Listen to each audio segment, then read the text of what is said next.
a world full of waste, we can't stand down. It's a time to act now, turn things around. Every day, plastic pollution, it's choking our earth. Sustainable choices, now give them birth.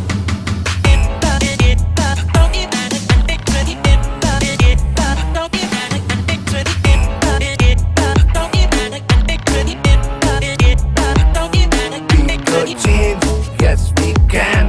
New generation, take a stand. Make a difference every day. Together we'll find better way.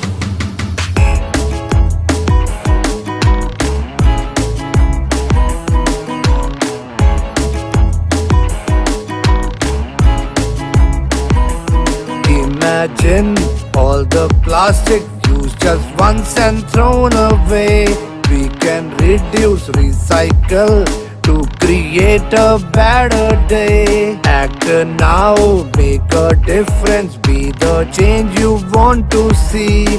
Our planet needs our help for a better world to be.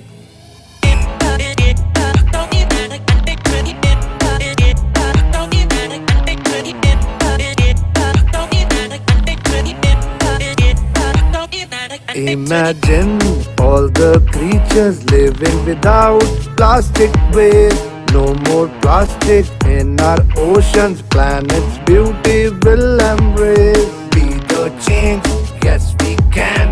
New generation, take a stand. Make a difference every day. Together we'll find better way.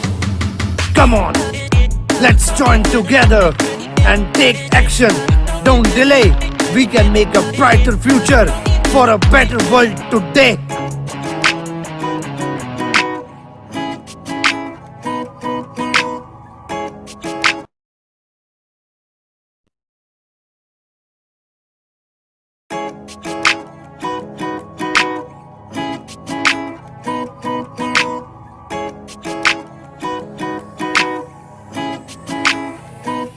In a world full of waste, we can't stand down. It's a time to act now, turn things around. Every day, plastic pollution, it's choking our earth. Sustainable choices, now give them birth.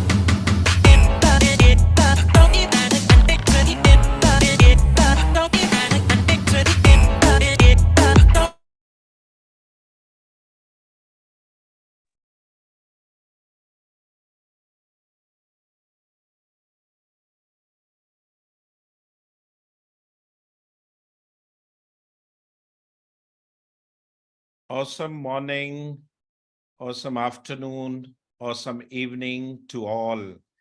In the universe are billions of galaxies. In our galaxy are billions of planets. But there is only one Earth, and I am overwhelmed with pride in stating that on the occasion of 51 years of the United Nations Environment Programme and World Environment Day, Brookfield International School, New Chandigarh, India, along with the Modern School NCR Delhi, with the kind collaboration with the ACT Now, has contributed environmental awareness and climate action by being an active link in organization. Only One Earth Act Now, the fourth edition of the world's longest and largest environment online event, 24 hours non-stop on 4-5 June 2022. In 2021, the event Peace is Green, Every Act Matters marked a mega success where we had 24 hours, about 12 sessions on different topics around World Environment Day and the launch of the Decade of Restoration by the United Nations Environment Programme. Act Now, an Indian NGO, we were fortunate enough to host Tim Christopherson, head of UNEP Nature for Climate Branch. Ecosystem Division for the event's inauguration. In addition, we were pleased with Dr. Vishwajit Saha, Director of Central Board of Secondary Education, Government of India presents. Here, I would like to rephrase him. He said, it is no longer enough just to protect what we have to go beyond that and restore, not only to halt the loss of biodiversity, but also to meet the Paris Agreement's climate targets. A magazine, Act Now, was also launched to highlight climate action by individual and organizations. Apart from expert from wildlife, forest, mountain, coastal and blue economy, environmental and climate activities, youth voices, educators, students, thinkers, and the doers from over 70 countries joined the event with the motive that the voices of the future are also equipping classrooms across the countries with tools to educate people about environmental issues and articulate their vision for a sustainable future. Speakers included Nile topping UN COP 26 high level climate champion Peter Hillary, mountaineer and son of legendary Edmund Hillary, Neil McCann, National Geographic explorer, Dr. Ash Pachauri, co-founder of the Pop Movement and son of Nobel Peace Prize winner Dr. Rajendra Pachauri, Bittu Sehgal, founder Century Asia magazine, Mika Venon, founder Environment Online, youth activist Ridhima Pandey, Miss Me Ismi, Felix, Fink Biner, Lindsay Coffey, Miss Earth 2020, Nicole Faria, Miss Earth 2010, Jordan Sanchez, poet and voice behind UNEP launch, Voice and Sherpa, member of European Parliament. The mega event was successfully launched and concluded in the most able stewardship of Rajiv K. Srivastava, Ronnie Anthony, Narik Bal, youth climate activist Pavni and Nikhil Anand, was co-organized by Environmental Online and Finland, Trivadi, Earth Finland and Glemenand. Today, I'm delighted that we are growing as a big family with a visioned event which gathered together organization and individual from over 75 countries to present their climate action, share their insights, and generate awareness about how we are geared toward the restoration of our environment and for taking care of the only planet we know. For the next 2 days, we are fortunate enough to have speakers and presenters, including Eric Solem, the sixth and the former UN Environment Executive Director and Under Secretary of the United Nations, Natalia Alexeyeva, United Nations Environment Program Coordinator, Dr. Vishjisa, Director, Central Board of Secondary Education, Government of India, Destiny Wagner, Miss Earth 2021, Jamia Harel, Miss Earth 2014, Nicole Faria, Miss Earth 2010, Lissy Priya Kangjam, 10 years old, India, Greta Thunberg, Lily Platt, 14-year-old plastic pickup girl, Raja Lewis, one of the great discipline of Mahesh Yogi, Vice Admiral Pradeep Chauhan, retired, Dr. Neil McCann, National Geographic explorer, Dr. Ash Pachauri, co-founder, the Pop Movement, and son of Nobel Prize winner, Dr. Rajendra Pachauri. I would like to welcome and present my gratitude as I, with my team, Brookfield International School, along with the Modern School, New Delhi, got the opportunity to contribute their bit towards Mother Nature. As we all know that we cannot turn back time to mend what is broken, we can contribute towards restoring nature by growing trees, greening our cities, rebuilding our gardens, changing our diets, and cleaning up rivers and coast. We are the generation that can make peace with nature. So with this thought, Let's get active, not anxious. Let be bold, not timid. Thank you very much. Over to Rajiv, sir. Thank you, JK sir. I hope I am audible. Yes, you are audible, sir. Yeah, thank you for a very impressive list of speakers that you have just noted down his speech. Uh, Again, I'll welcome everyone who is in this room, very room. There are about 100 students, speakers, guests, speakers, and special guests from all across the world. And there are many, many more watching it live on the screen. This is the fourth edition of this mammoth event. We couldn't think of uh, doing it many years ago. And suddenly it was an impossible task 4 years ago, but we did it. And we suddenly discovered that this is a platform that can be utilized to exploit, I would use the word exploit, our youth students in order to use them for environmental conservation. Because we all are suffering. Every single one of us is suffering the consequences of what we have done to ourselves. And despite having solution, despite technological advancement, despite policies in place, things do not move. They are not moving.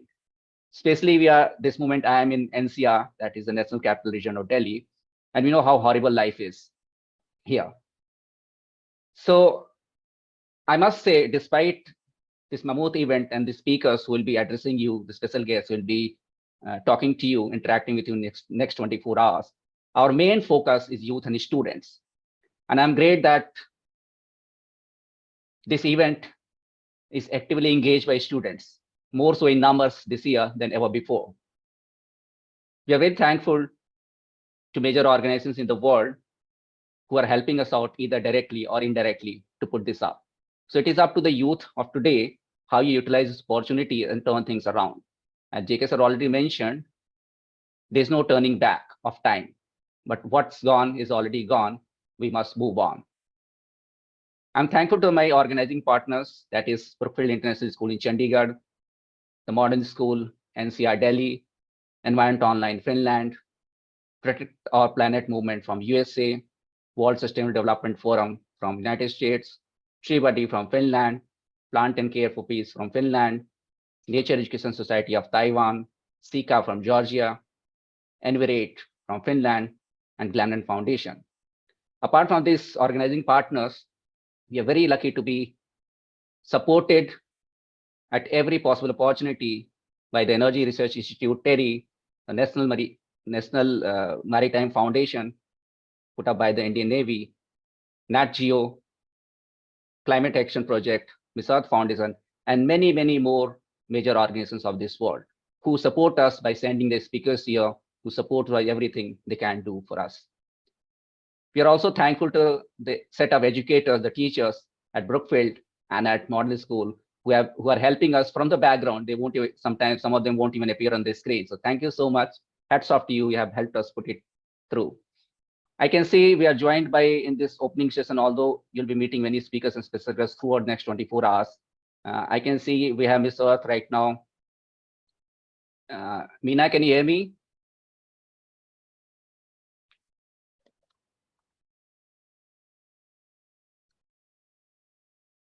We have Miss Earth right now for her session a little later on, but she was kind enough to be at this opening ceremony as well.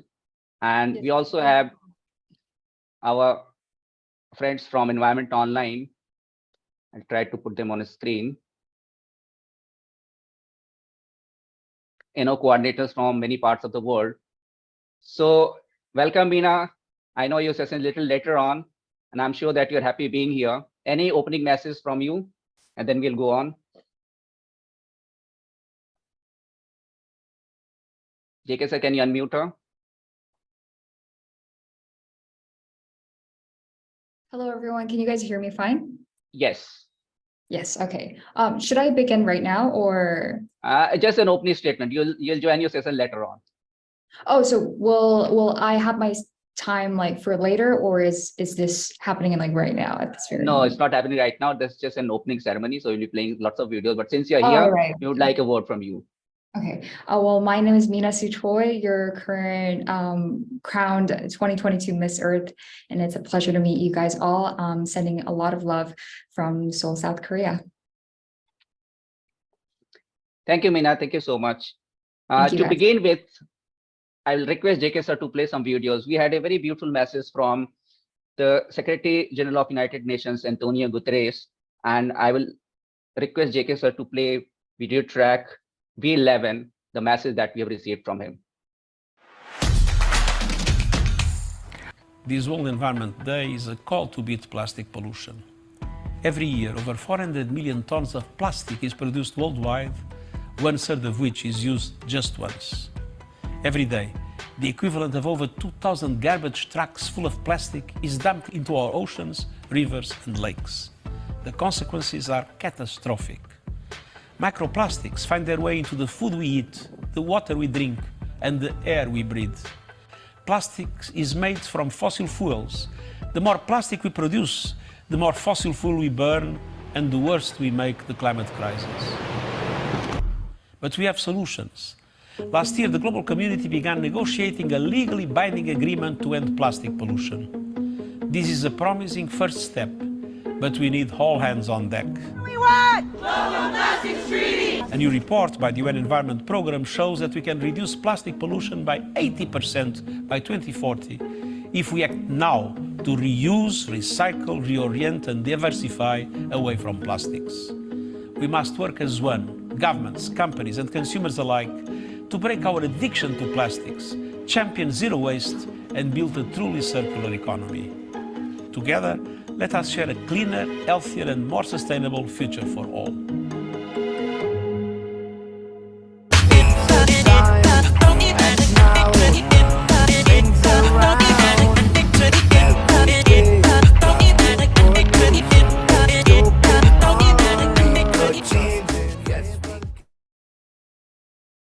Then we have a message from the Executive Director of United Nations Environment Programme, Inger Anderson. JK sir, can you play track V12?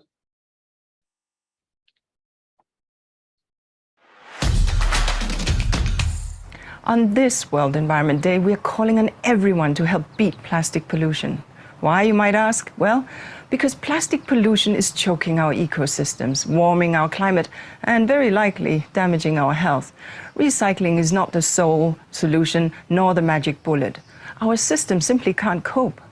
Change has to happen across the whole life cycle of plastics. We must refuse unnecessary single-use items. We must redesign products and packaging to use less plastic. We must reuse, recycle, and reorient and diversify our systems. This is how we keep plastic out of the ecosystems and in the economy. Everyone must play their part. Governments can deliver a strong outcome on the deal to end plastic pollution, which is currently under negotiation. And businesses can adopt a life cycle approach. And the financial sector can put its capital right behind this very transformation that we need to see. And we, citizens, we can use our voices, our votes, and our wallets to drive change. My thanks to Côte d'Ivoire for showing their commitment to beating plastic pollution by hosting this, the 2023 World Environment Day. Now I ask that you join this global movement and help us beat plastic pollution once and for all.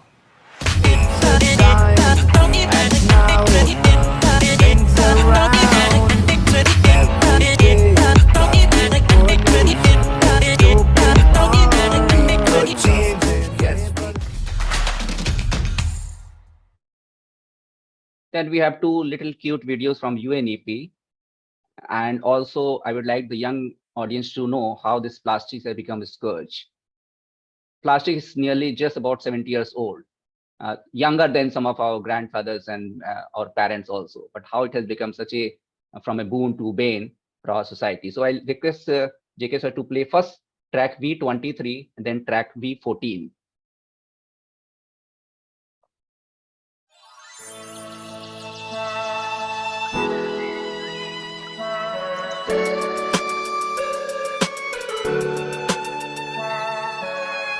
There's more than one way to dance. There's more than one way to beat plastic pollution. So you can use incentives and taxes to encourage better waste management. You can invest in reuse and recycling practices. You can run education programs. You can adopt bans. And on the world stage, you can engage in legally binding global agreements to end plastic pollution and to drive us towards a circular economy. There's more than one way to beat plastic pollution. For more solutions, check out United Nations Environment Programme's guide on how to beat plastic pollution.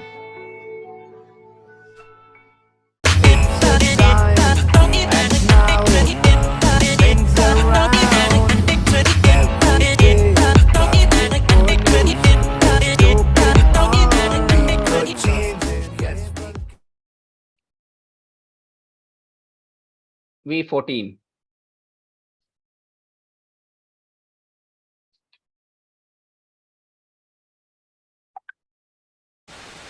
Plastics are being used to such an extent throughout the world that we may well ask what was used before its discovery. Before 1950, plastic was barely a part of American life. So, how did our culture become so plastic? Modern plastic didn't really get its start until World War II, when the military realized how versatile it could be. If you're old enough to remember the old-fashioned glass windscreens, this is what happened when you banged your nut. Yeah, huge improvement there. But after the war ended, plastic companies needed to find new ways to sell their products. Both sheets and powder are now being dramatically applied to peacetime living in hundreds of beautiful and useful ways. And so, plastic went from protecting cargo to protecting our leftovers. Food stored in baggies plastic bags always have the sound of freshness. And nylon went from the skies to our thighs. They stretch better to fit better. And of course, who could forget? My mama done told me, she told me, hun, we're having a party, a Tupperware party. People went absolutely crazy for plastic. In a new plastic decorator container. Put them in a polyethylene plastic bag. And to brighten up the plastic tree, plastic decorations. Nowadays, everything can be made in plastic. This was where our addiction began. For decades, Americans had a make it do or do without mentality. But our new throwaway culture fell in love with single-use plastics and didn't worry about the consequences. Being disposable, there are no empties to collect. Vinyl and asbestos on the floor. In fresh sun, sea, and sky colors. Oh, the irony. During the 60s, global plastic production increased 400%, and by 1979, we were producing more plastic than steel. But people were starting to worry about plastic side effects. Exposing animals to BPA resulted in serious ailments that signaled problems in humans. We are suspicious of acrylonitrile because it's chemically related to vinyl chloride. Utter nonsense. Side note, they were talking about these bottles specifically, which were created by Coca-Cola and Monsanto in 1975. And surprise, acrylonitrile is toxic, and it was used in food and beverage containers for 3 decades. It was finally banned in 1977, and the bottles were taken off the shelves. And as the research was stacking up, so was the garbage. Due to a landfill shortage, a ship nicknamed the Garbage Barge made headlines in 1987 after it wandered the shorelines for months looking for a place to dump its trash. And it got people talking. It may seem odd to you that for such a large country we're having trouble with our garbage, but we're drowning in this stuff. So we added a 4th R to reduce, reuse, recycle. Refuse. With that, in 2007, San Francisco banned plastic bags. They end up as a litter problem. The city has to spend tens of millions of dollars cleaning up that litter problem. They get in the ocean and they're ingested by marine mammals, turtles. They cause huge problems there. The measure would require stores to offer only bags made of recyclable paper, reusable cloth, or new bio bags that can be turned into compost. Powerful plastic lobbies freaked out, worrying that the trend would catch on, and spent millions trying to overturn the statewide bill in 2015. They also successfully lobbied states to preemptively ban plastic bag bans under the guise of protecting the consumer in the grocery stores. And so, the plastic bag remains, as does our plastic addiction. In 2014, 100 billion plastic bags were used in the US. That's almost one per person per day. We're still consuming plastics at a breakneck pace, even though we can literally see the toll it takes on our environment and wildlife. So far, some 700 species of marine animals have been reported to have eaten or been entangled in plastic. And scientists estimate that by 2050, virtually every seabird species on the planet will be eating it. Currently, only about 1/5 of all plastics get recycled. But it's going to take more than recycling to fix our plastic problem. We'll need to stop using so much of it in the first place. If we want to save our world and ourselves, we have to decide: planet or plastic.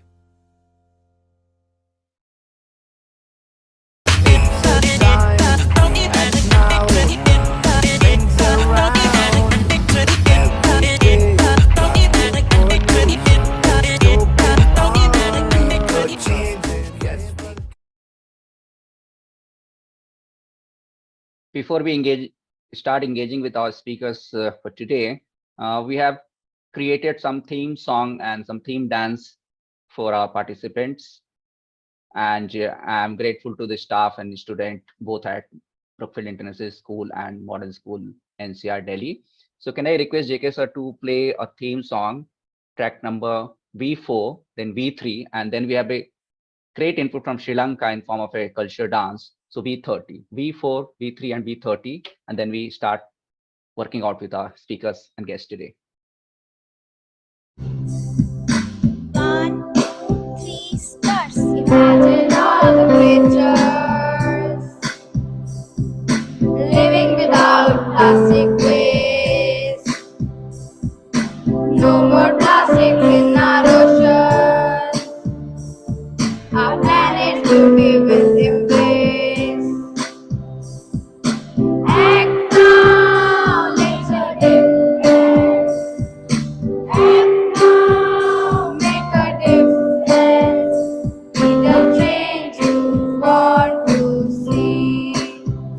Our planet needs our help. Our planet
JK sir, I think Pratibha madam is here.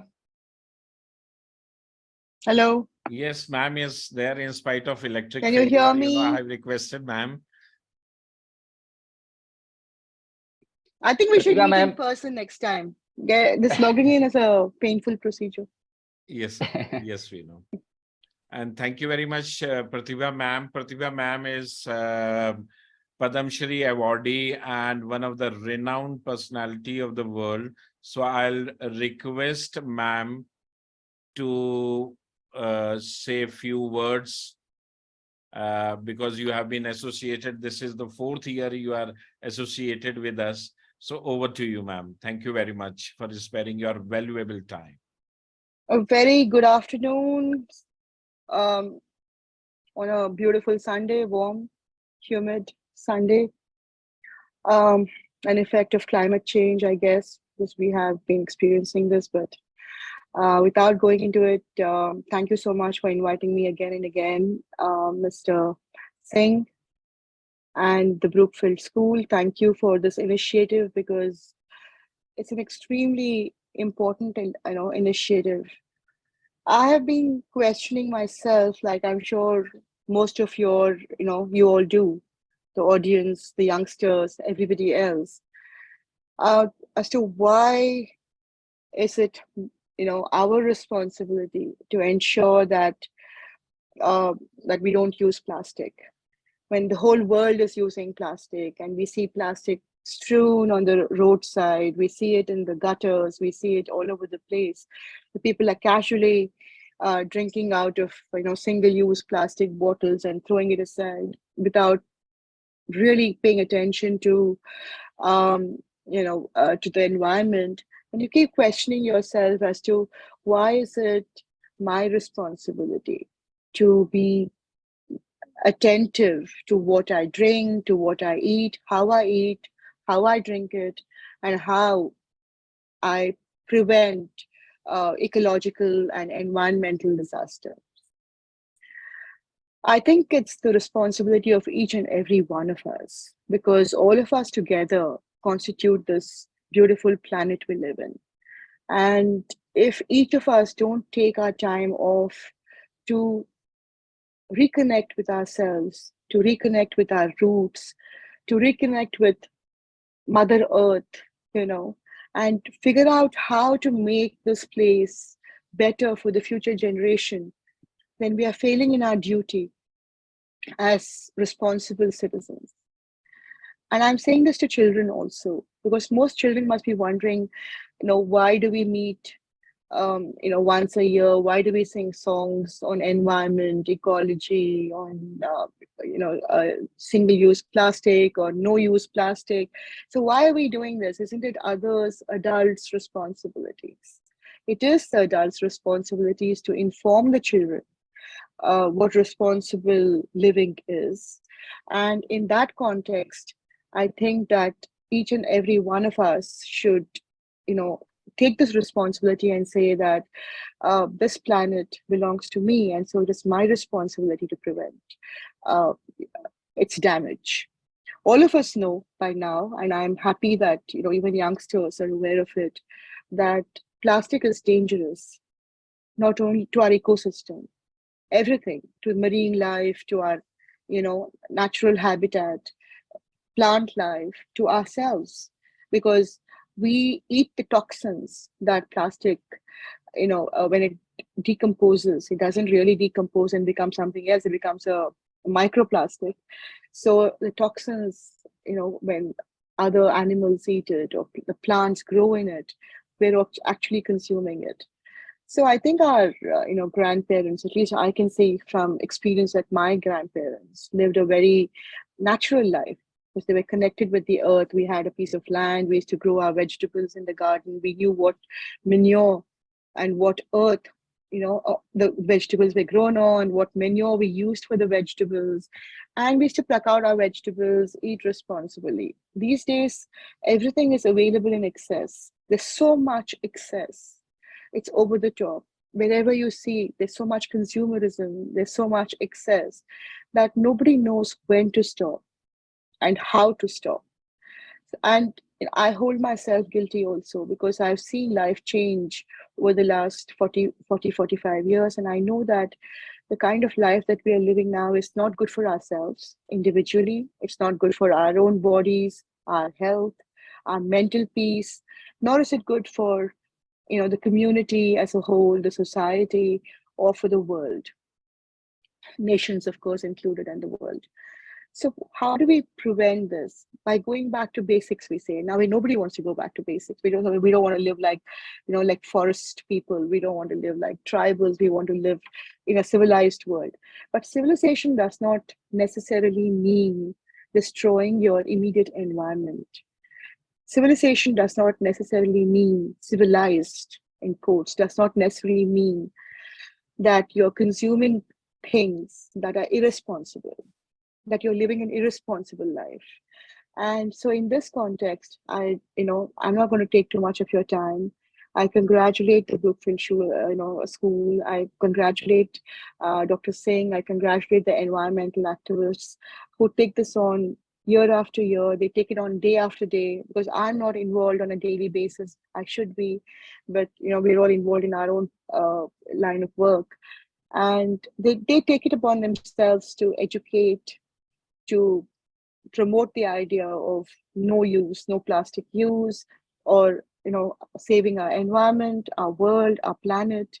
Because I believe the plastic that's strewn on the roadside or in marine in the ocean or anywhere else takes 1,000 years to dissolve. 1,000 years. Imagine how many generations we're talking about. And imagine the toxicity of what we're consuming because of the vegetables. Even vegans are not free from this, from consuming these toxins that come from plastic. So saying this, I congratulate every one of you involved, and I wish you all the very best. And I know that you're doing your bit to save our planet, to make the world a better place. And I am just the smallest drop in that large ocean. Thank you so much. Thank you very much, ma'am, for your inspiring words and all. Over to Rajiv, sir. Thank you, Prithiva ma'am. Thank you so much. I know every time we make a call to you, you're traveling or you're wherever you are, you respond to us immediately. And today also there was a, I think, outage in Delhi, but still you find time. This is the kind of support. Come back. It's just come back actually. So this is the kind of support we need, because ultimately our main object is the students and youth. That's why you're quite right. Why should it be their responsibility? Because they are stuck in it. So if you're stuck in something, you need to get out of it, whether with your own help or with somebody else's help. So thank you so much for being here, and I hope you'll enjoy the sessions later on also. Whenever you find time in the next 24 hours, you're most welcome to be with us. And surely you're Thank you, not Rajiv ji, and I wish you all the best, and I commend you for your service to our country and to the world by doing this. Thank you so much. We are into our sessions now, and we have a lot of theme videos and songs that is prepared with the students and staff. Will play out during entire 24-hour sessions. Right now, I have Mary Turunen. She is the environmental educator from NO SchoolNet Association Finland, and she is also one of our organizing partners. So welcome, Mary. Welcome to India, and hope you are enjoying this session. Anything you want to say right now, or you want to present it straight away?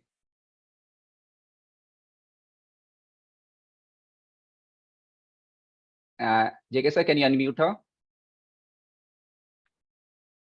Ma'am, you can unmute. Okay. Thank you, Rajiv, and very nice to be here. Thank you for all these inspirational speeches and lovely videos that you showed before this. Yes, greetings to all from Finland. It's a beautiful Sunday morning here, but quite cold. We have maybe 10 degrees outside, so it's actually relatively cold considering this period. Okay, so my name is Maira Turunen, and I come from Environment Online INO from Finland, where I work as an environmental educator and international project coordinator for schools in Joensuu City region and in North Karelia region. And I'm very pleased to be here and to tell a little bit about the project I've been working on lately called Green Cities Network. So I could start by telling what is Green Cities Network. It's a network whose operation is being restarted after a break of some years. And the network was established already in 2012. And it is a network within another network, meaning it works under the Environment Online as an independent network. And the difference to is that the intention of this network is wider. It joins schools, local administration, and private sector together. And for the cities who are involved in this network, means that the schools, for example, plant trees or flowers in the parks. They can establish forested areas within or around the cities and engage students in other environmental activities, promoting sustainable development and circular economy, together with the city administration and industries. Rajiv, can I make a share? Yes, you can. You are co-host. Okay, thank you. I just forgot this little thing. No hassle. Okay, now you should see my presentation, and I think it's not in the presentation mode. Right. I make a new share. We can see clearly. Yeah, we can see it. You can go on, Mary. Okay. Now it should be in the presentation mode. So, Green Cities Network was established in the first place because it was clear that the role of the world cities is important to reach the goals of environmental education in schools. And so far, we have kept the network informal and open, and we have organized a few events. I tried to change my slides, but it seems like not changing. Yes, now. And here are, after the kickstart to relaunch this network, we have had these events. We have had open planning sessions for our staff and for our country coordinators. We have had one online event called Cities, Climate Strategies and Education Sector. And in autumn 2022, we also launched Green Cities for Schools, e-twinning project for secondary schools. And next, we will take a little closer look in these activities. So in this Cities, Climate Strategies and Education Sector online event, we had 70 speakers from 14 different institutions together from different countries and parts of the world. And there you can find some links if you're interested to go to see the presentations held there. They are all collected there. And we have also a YouTube channel of these events if you're interested to go to see what kind of things are being discussed. Okay. And then we launched this, Green Cities for Schools, which is a project for students between 13 and 16 years old. I believe you are almost this age, most of the students here. And the idea was the vision future green cities, but also to make presentations of the cities, of the students' cities where they live, and introduce the green advancements that already are there. And the final result, we had work shared, we learned from each other, we made cultural exchanges, and new friendships. And we held this project ended in April 2023. We had an online meeting between the schools on the eve of the Earth Day to present the works. And here I have the schools that participated in this project. We had 5 schools together, even one from India. We had 2 schools from the city of Joensuu in Finland. We had 1 school from Rio de Janeiro, Brazil, 1 school from Slovenia, 1 from India, and 1 from Malaysia. And we started this meeting with the armchair trip. This was one work of the students. They collected a couple of videos of their city, and we made an armchair trip to our city, Joensuu. We watched one of these. And the students also made a presentation about this lighthouse, which is an ecological wooden building in Joensuu. It's a special kind of building. It's the Finland's tallest wooden apartment, and it has won even some architectural prizes. So the students made a really nice presentation of this building, and they even interviewed the managing director of this house. There you can see some images of this building from outside and inside, and a view to the city. Our city is quite new. And this is another student work, what is meant by creating green city in Joensuu. We won't go into the details, just to show what kind of works the students made. And some students made also 3D models of the future green cities. And after they created the models, they created videos. And we collected those videos in the Padlet. There is the link if you want to go to see what kind of videos the students made. So they are all collected there. Okay. And then we had one school from India, from Dehradun. And they had a very versatile presentation of technical inventions. A portable pollution reducer was introduced.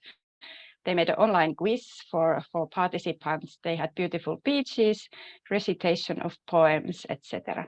There you can see some images of presentators and presentations. And we had a school from Slovenia. They introduced their city and the area they lived in, some project and actions they did during this project. They also went to collect plastics from the surroundings. They created 3-dimensional models and also introduced a future house plan in their area. This was very, very nice. And we had one school from Rio de Janeiro, Brazil, and they had a little bit different approach to this project. And we were able to make an armchair trip to the surroundings of Rio de Janeiro through these trees photographed in their neighborhood. And I actually have a video of these photos, very beautiful videos with some beautiful Brazilian music there. Could we watch it? Can I share it, or could you organizers put the video? Do you want me to play it? Maybe it's easier like this, or I can try to share. But if you have it there, I can play. JK, can you play V32? But you have to stop your screen share first.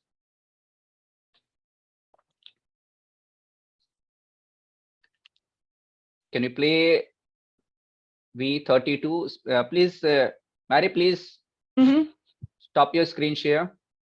Okay. Okay.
Well, thank you. I hope you find that interesting and inspirational.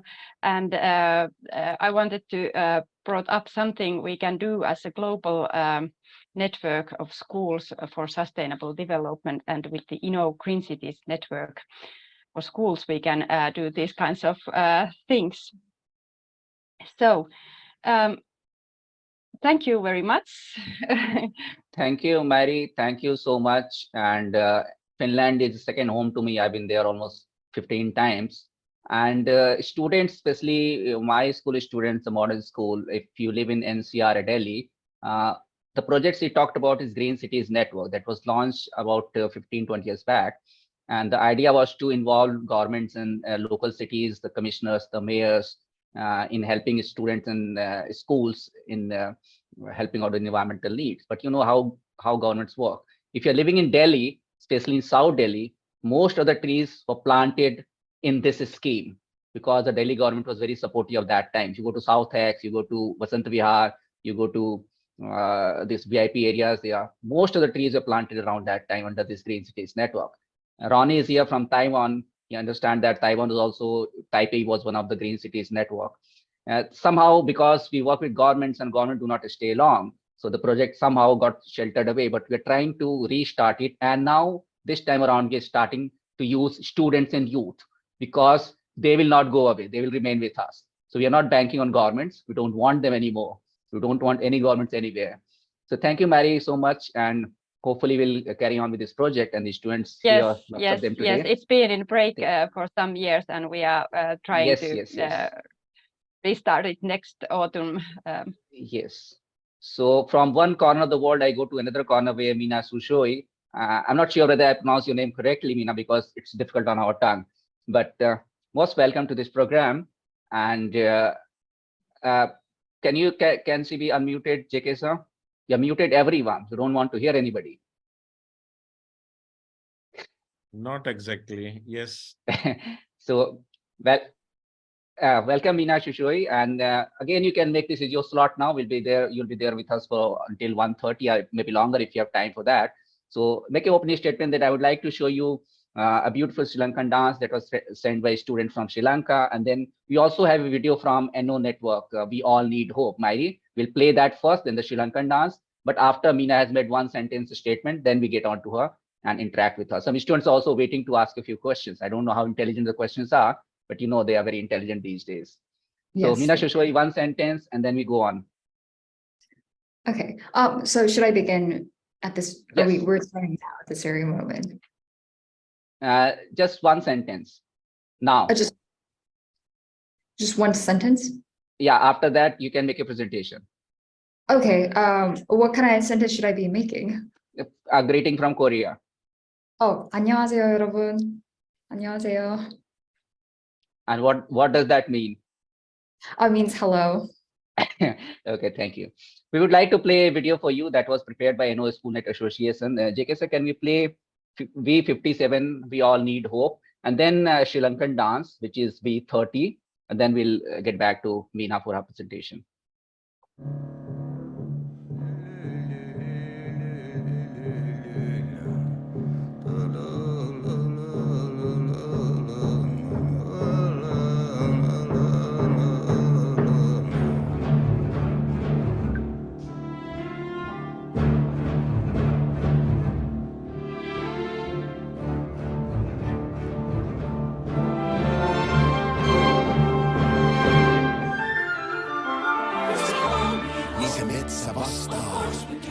Sinne huutaa, joten handut multaa. Ja sit handut ilmaa, sanasta miestää, sanasta naista. Greta sanoissaan, ota kiinni ja loistaa.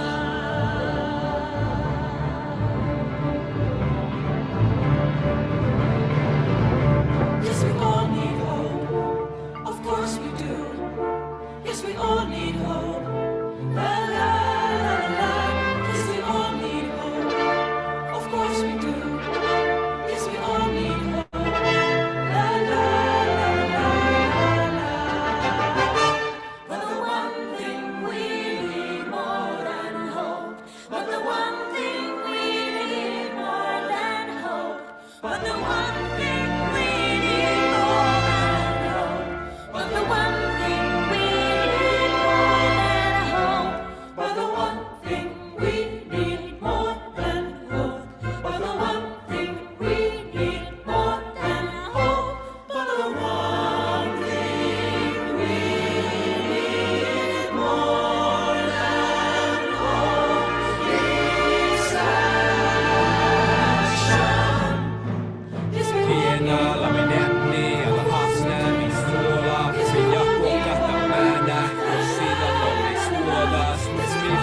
start to act, hope is everywhere.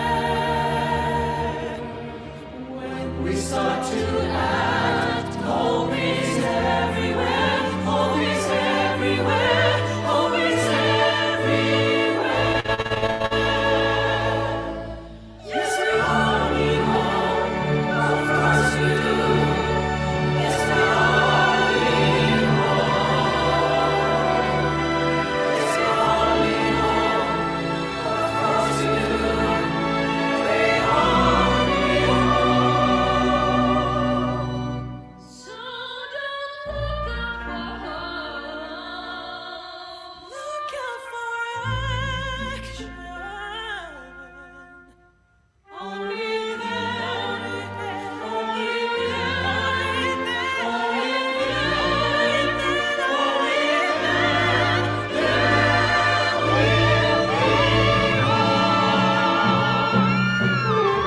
Alussa ihminen sanoi, maa on meidän äiti. Jos unohat sen, silloin itse kuolet. Ei kannata väittää vastaan. Maa suojelee lastaan, kun sitä kunnioittaa. Tulevaisuus voittaa. But the one thing we need more than hope. But the one thing we need more than hope. But the one thing we need more than hope. But the one thing we need more than hope. But the one thing we need more than hope. But the one thing we need more than hope. But the one thing we need more than hope is action. Yes, we all need hope. Of course we do. Yes, we all need hope. La la la la. Yes, we all need hope. Of course we do. Yes, we all need hope. La la la la. Koirat alkaa räksyttää. Sä vaan räplät kännykkää. Milloin alat ymmärtää? Meitä rupee ärsyttää, Ne lässyttää ja lässyttää. meitä koittaa käskyttää, Mut ei tiedä itsekään. katastrofi hämöttää. Tehdään yhteisvoimin, ei pelota, pelota, ei puheita vaan toimintaa, tekoja, tekoja. Tehdään yhteisvoimin, ei pelota, pelota, ei puheita vaan toimintaa.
Can we stop the video? Ayubowan. We are from Asian Grammar School, Madara, Sri Lanka. This dancing style has been created with different dancing traditions which are Udrata, Young Country style, Sabragamo style and Dancehall style in Sri Lanka. The musical instrument Dakabella is used for the tradition of Udarata, while the devil drum and the dowler, which is beaten with the stick and the hand, for the style of down south and Saparagama tradition consecutively. This dancing tradition is performed in keeping with the style of playing the particular drum. The costume has been created for the three natures of dancing style in the country. Thank you.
Welcome, Meena.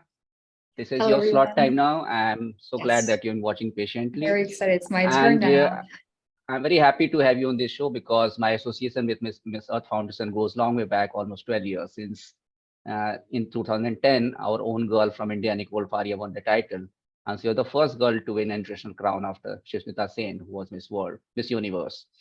And after that, we have had all Miss Earth from all across the entire planet, from different countries. Every year, we have had it on the program, other events also, in tree planting sessions, in climate action projects. So we're very glad that you are here today. Last year, from Belize, Destiny Wagner was here, and before that, Lindsay Coffey, then Nelly Pimentel, and Kareni Basco. Then one of our hosts also used to be Jamie Harrell. She's attending a marriage session this time, so she's not here right now. So welcome to India from Korea. Have you been to India before? I've actually not. I do have it as part of my agenda to visit this year, so I'm looking forward to that. It'll be my first time in India. So we have brought you digitally here, and then physically need to come here. You'll find a lot of hosts. So next time Yes. you're here, just let us know. We are very close to New Delhi. And before we start interacting with you, I have a video from Miss Earth Foundation and also your advocacy video, because the students need to know that it's hard work to win a crown, but it's even harder to maintain it and to work for the cause that the crown has been put on your head. For the benefit of the audience, Meena is 24 years old. She is studying communication at the University of Yunis. She advocates mitigating carbon footprint in urbanized areas through sustainable mobility, and she promotes lifestyle among MZ generation, which is millennials born after 1981 and between 1995, and Generation Z, which is born between 1996 to 2005, and she helps them become more eco-friendly. She'll be telling you more about it herself, but before that, I would like to play a video from Isa's foundation, which also includes Meena Shusoe's environmental advocacy. So can I request JK sir to play track V21?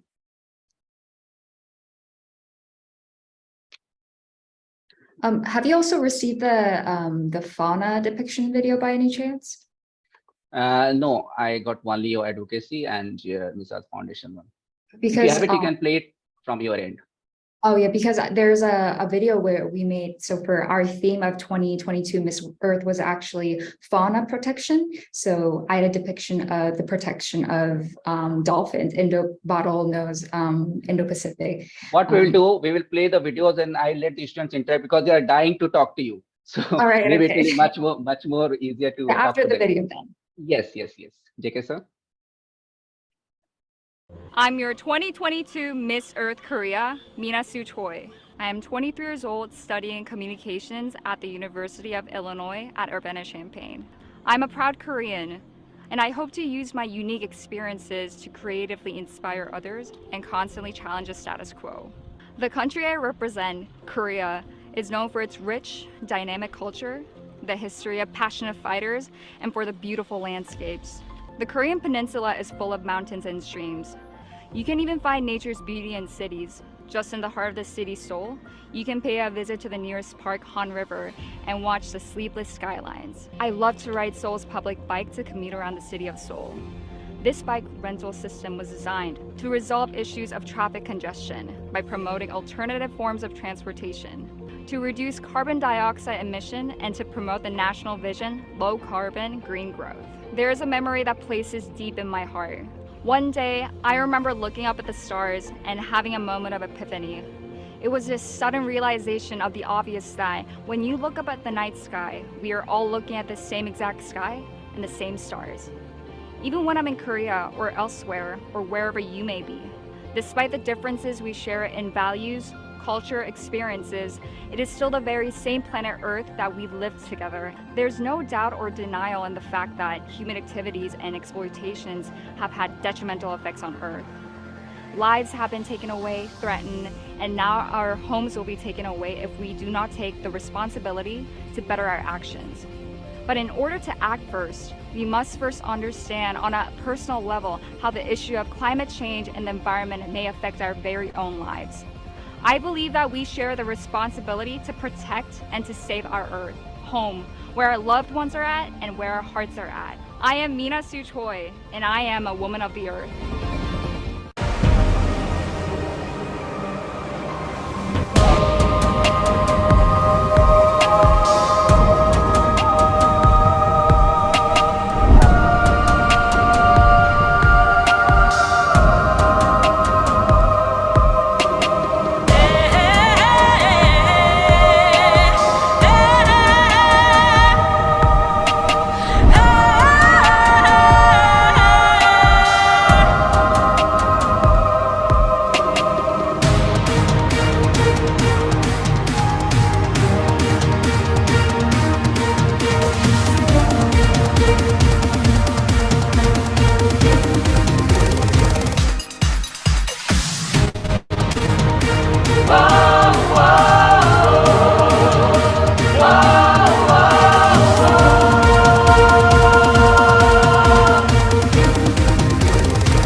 plastic, waste chemicals, and other pollutants. 80% of marine pollution originates on land from farms, cities, and factories. Marine debris, particularly plastic, is blown in through our winds or washed in through our drains. In our oceans, there is more plastic than fish. 8 million metric tons. That is how much plastic is dumped into our oceans each year. That's about 17.6 billion pounds. By 2050, plastic will outweigh our ocean's aquatic life.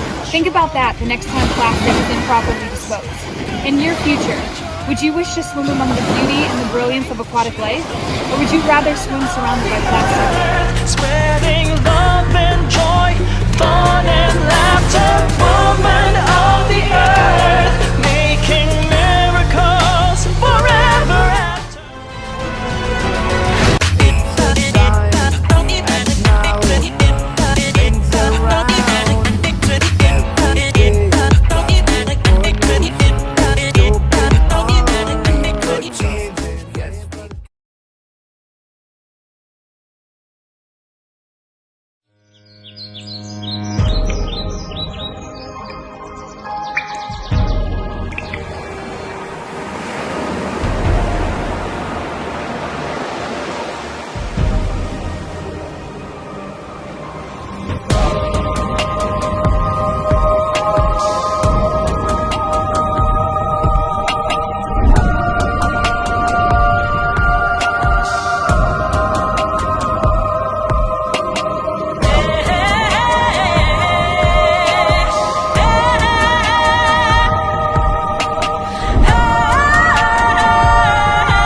Thank you, Meena. We just got to know that you can become mermaid sometimes, isn't it? So, okay, over to you. That video was actually the depiction of the life of the marine biodiversity and how plastic pollution can actually affect the lives in our aquatic animals. So for our 2022 Miss Earth, we have a theme. For 2023, it's the theme of trees, but last year was a theme for fauna, the protection of threatened lives of animals. So the animal I chose at the time was a dolphin. So that was what I was trying to depict in the video. The only mermaid I knew was Hans Christian Andersen's The Mermaid. And when I had an opportunity to go to Copenhagen, I actually saw a small statue near the sea. Yeah. All right. Well, so hello, everyone. I know I've already briefly introduced myself, but to just give an introduction again, my name is Meena Soo Choi, the current holder of the 2022 Miss Earth crown. I'm from South Korea, from Seoul, and currently in the videos, I did state that I was 23 years old, but now I am 24 years old, and I've studied communications at the University of Illinois at Urbana-Champaign. And I do think my major communication is the essence of solving a lot of existential issues in our world as we are in need of better, more efficient, empathetic, and understanding ways of communicating with each other across the world like we are right now, this platform. And when it comes to climate issues and climate crisis, I think it has to be a collective movement, a sentiment as it affects every single living being on this world. So we must collectively across borders share our knowledge to combat the deterioration of our Mother Earth. And as mentioned in my video before, my advocacy is mitigating carbon footprints in urbanized areas through sustainable mobility and promoting lifestyles that will help younger generations live a more ecological lifestyle. And in a social media-based world, I think public figures such as pageant queens, entertainers, curators, creators, and media figures, they all hold the responsibility in being mindful of the type of influence we're having on our audience, especially towards younger audiences.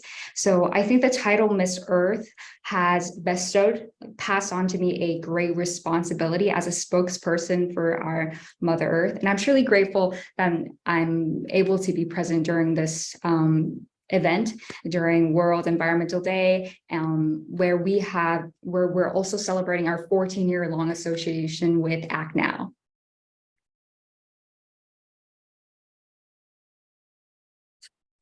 Yes, Meena. Can you guys hear me well? Yes, I can hear you. All right. Okay. Actually, the hosts are pretty busy. We keep on looking at the participant list, the next guest, next speakers who wants to ask a question. So we get busy all the time. So, Meena, this practically, actually, we target our students and youth because we know they have to play a major role for environmental conservation if you want to change things quickly. So that is why there are so many students here. I'm sure they want to ask you a few questions also. I'm just waiting if they can get to you. And before that, participating in a beauty pageant, still many countries, especially in Asian countries, in African countries, even in Europe, beauty pageants are considered something like very glossy, very kind of rich, kind of, I mean, not so good for environmental causes or for other causes also. Some parts, not all of it. So how do you go about dispelling this myth? Because beauty pageants also people who actually work on the ground level, and actually the influence is very heavy in converting youth into doing something good. Yes, I'm very aware of the stigmas and the stereotypes when it comes to beauty pageants. And actually, when I was doing pageants, the pageant I wanted to compete in specifically was with a pageant with a cause, which is Miss Earth. And I'm not sure if you've heard before, but I'm known as the natural queen, the simple queen, because I think a lot of pageants, a lot of beauty queens are portrayed in a way they're super glamorous, but that's not the person I am. And I think I do truly believe that it can be done in a sustainable way. These days with the whole movement of becoming a lot more green, there are a lot of brands that are becoming a lot more ecologically friendly. And then if beauty queens are using that to portray their glam, but also the simple way of living, I think we're having the best of like both worlds. And I think that's what I'm trying to do during my reign and during my time as the beauty queen. So Meena, being a natural queen, do you promise that you will help support young youth students around the world if they approach you? Because you know what happens, the moment you are crowned, after that most of the girls lose the cause. They step over the same cause they came through, and they become almost, you can't approach them. They become so difficult to approach, and they get into all sorts of things. You know what I'm trying to say. But these students are very young, they look forward to. And if the position and the power of the crown can be utilized to empower them also, to involve them into conservation process, it's very tough. It's not easy. So I'm very happy that you said you're a natural queen. So I'll be passing along all your email IDs and all your WhatsApp and everything to all my students. So whenever they can find opportunity, they can travel to Korea, you can come down to Delhi, and maybe just very small things on the ground level. You can help them out.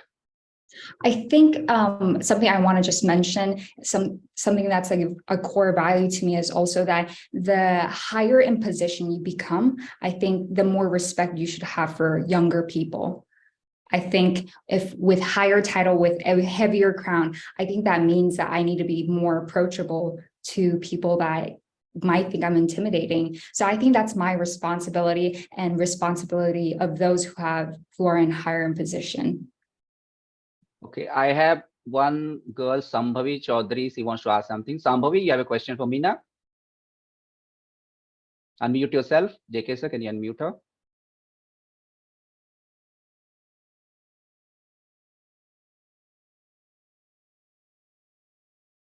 Yes, Sambhavi. Yes, sir. First of all, very good afternoon, ma'am. Good afternoon. Shoot the question, quick. Ma'am, what I wanted to ask is that what advice would you like to give to all the individuals and the young children who want to make a positive difference in protecting the nature and the environment? For younger people to make an effort into making a greener choice, I think as cliche and shallow this might sound like, I think every contribution are pebble stones to leading to bigger rock. So I think every contribution you are making is making a difference. But because we live in such a social media based world, I think it's easy for us to do a good thing, but not to tell other people. But because we have social media, I think it's important that if you're doing something good, if you're doing something to help the world, like showcase that on the internet, tell people so more people can join you and follow you. Yeah. Okay, and I have now Pankudi from Model School. Pankudi from Model School near Delhi. Do you have a question for her? Unmute herself. Good afternoon, ma'am. My question for you is, what specific action have you taken to promote and protect the nature and the environment? Personally, Was it the same question asked during Miss Earth coronation also? Yes. there are like tough questions just like this, but I think it's important that because I am a crown figure, I do need to show people that I'm doing something that I can do on a daily basis. For example, I'm using my social media, my platforms to showcase that I'm going on plogging, picking up trash with my nearest river. And I'm constantly doing something that's very simple so that most people can do. I think it's important to do big jobs like, giving speeches in front of like a whole crowd, but I think it's also important to do the small things that other people can also follow you. Okay, thank you. And now we have another little student, Kimaira from Modern School. Do you have a question for ma'am? Afternoon, ma'am. I would like to ask, what challenges do Miss Earth face in their challenge to protect nature, and how do you overcome that? I think the biggest challenge while being a beauty pageant and also trying to protect the environment is, for me, I think it's a very personal issue that I'm also having, but to show the natural side of me versus the glamorous side, I think that's the most difficult part. Like, people have loved me for being the natural queen, but at the same time, they want to see the glamorous sides. So I think that's been something I've been still working on, and we'll see where that goes. Thank you. We have two more students. First, Brahmajot, can you ask your question? Greetings, ma'am. Good afternoon, ma'am. So, ma'am, my question to you is that how do you, being the Miss Earth, promote and take the initiative to spread the concept, think globally and act local, to encourage the youth like us from small scale to the larger scale as well? Oh, sorry. Do you think you can repeat the question? Sure, ma'am. Like, how do you, as being the Miss Earth, promote and take the initiative for the concept, think globally, act local, to encourage us youth from small scale to the larger scale? Yes, I think that's a great question. And this is something I've always said during my interviews as well. And the great thing about me being Korean and an English speaker is that Korean K-pop, Korean entertainment is something that's globally happening. And as someone that also wants to pursue that path, I think I can as I further my career, I think I can use my platform to not only communicate with people because I speak English and Korean, but I think those two can play a role for me to act more globally. So last question from Dhriti, because we're running over time, but this is the concept is fitted. In India, you'll find most of them using Korean televisions, Korean cars, Korean Android phones. So it's like, it's very difficult because our economies are so well connected. We don't know what is coming from where. Dhriti, your question, please. Last question. Yes, ma'am, I would like to ask, like, being the Miss Earth, how do you promote sustainable fashion? Sustainable fashion, as someone that's actually not too glamorous, once again, I do tend to rewear a lot of my outfits, but I think the great thing is that I tend to not wear a lot of designer outfits that are just made solely for me, but I wear a lot of things that are pre-made already, or I wear some of my past beauty queens dresses and things like that. But I think, as you mentioned, fast fashion is definitely still an issue, and it's something that I am also working on and working towards educating myself as well. So thank you for that insight. I'll look more into that. Thank you. Thank you, Meena. Thank you so much. And we would like to play a dance and soundtrack for you, which was prepared especially for this event, done by students. The lyrics written by staff and students, the music composed, and the video shot, all amateurs without any money involvement. Can I just say one thing before Yeah, yes. I end my session? I just want to thank everyone for asking me these questions, and that was a bit more nerve-wracking than I was on my stage. Whew. Oh, wow. Thank you so much. They will take it as a compliment. So we'll Yes. play soundtrack and music and dance track, which is done by Brookfield International School children. Can you play track B3, JK sir?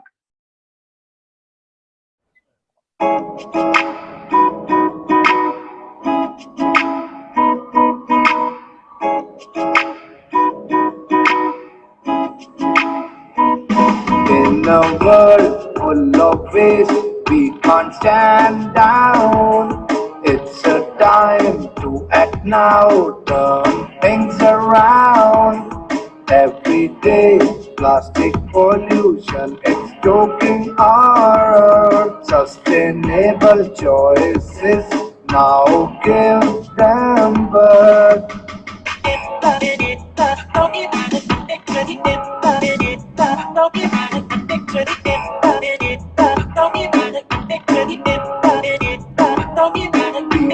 Change, yes we can. New generation take a stand, make a difference every day. Together we'll find better ways.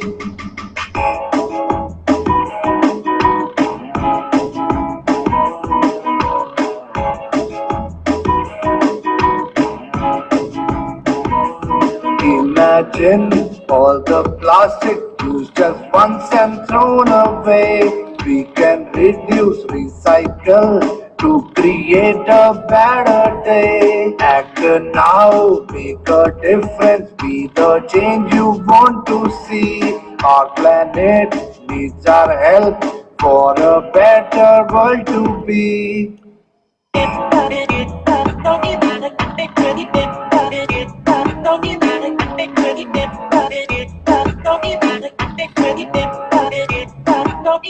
Imagine all the creatures living without plastic waste. No more plastic in our oceans, planet's beauty will embrace. Be the change, yes we can. New generation take a stand, make a difference every day. Together we'll find better ways. Come on, let's join together and take action. Don't delay. We can make a brighter future for a better world today.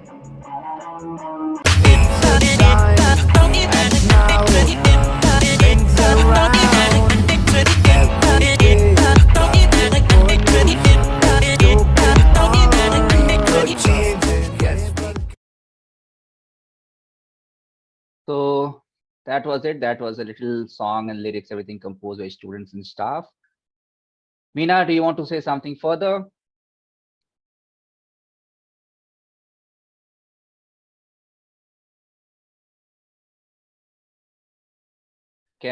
Okay. Hello, everyone. So before I actually end my session, I do want to thank everyone for asking me all these great questions. And also, I think it's great to see the youth are making these kind of changes in our lives right now. And I'm really looking forward to all the future activities they will be doing for our Earth. And I think smallest actions do yield to bigger changes. So it's easy for us to feel like small actions can mean nothing at times. It can feel like it's very trivial, but every small input does lead to a bigger action. So I hope all these people, all these young youths will continue to follow through with their action. Thank you, Meena, for your information. We have now privileged to have Eric Solem, who is our patron as well as our guide, our friend, and expert in all sorts of things Asian, especially India and Sri Lanka and China. So Eric sir, welcome to this program again. And Eric sir was a 6th and former UN Environment Executive Director and Under Secretary General of the United Nations. And he is one hell of a avid environmentalist. I mean, every morning I wake up looking at his posts in Twitter, in LinkedIn and Instagram, and you imagine the kind of work he does and how he has that much energy to be traveling across the world, interacting, helping, supporting every single individual on this planet. And he's so gracious that every time I email a message or something, he's always there to support us. Thank you, Eric, sir, so much. We have had a very beautiful session so far, and it's going to be enriched by your presence here. Mina Sushoi is Miss Earth 2022. She was here from South Korea, and she just ended her session. So welcome, Eric, sir. Any opening statements you want to make? Then we can get ahead with some presentations and something that we have made for you. And then maybe students are avidly waiting for you. This year, we have been able to get a lot of students in the sessions because they are our focus and they are our future and they have to do things. We can only support them because the governments, are hopeless these days. So, Eric, sir. Well, thank you so much. It's so great to be with so many good people preparing for World Environment Day, and thank you to each and everyone for all you are doing. It's also very good to be with Madam from Korea, because Korea is a great nation doing so much good work, and it's now a cultural superpower in the world. My daughter is running to every place to see K-pop concerts. My wife is watching K-movies, so it's amazing what's happening in Korea. On the issue of today, which is beat plastic pollution, we're just very briefly why we need to do that. I mean, there are three obvious reasons. I mean, plastic pollution is an ecological environment disaster. A whale was dying in Thailand last year. It was vomiting plastic bags while passing away.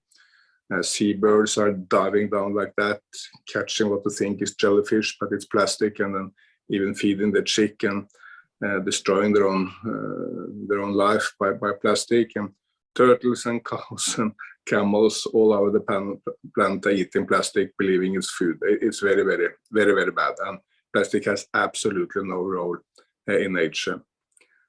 Secondly, it's an economic problem, economic disaster in many places. I mean, in India, who will go to the beaches of Goa, or in Sri Lanka to the beautiful beaches of Sri Lanka, or to Bali in Indonesia, who will go to these tourist paradises if you are to swim through an ocean of plastic. I mean, the answer is obvious, and the government of Indonesia also just declared plastic pollution an economic threat to Indonesia.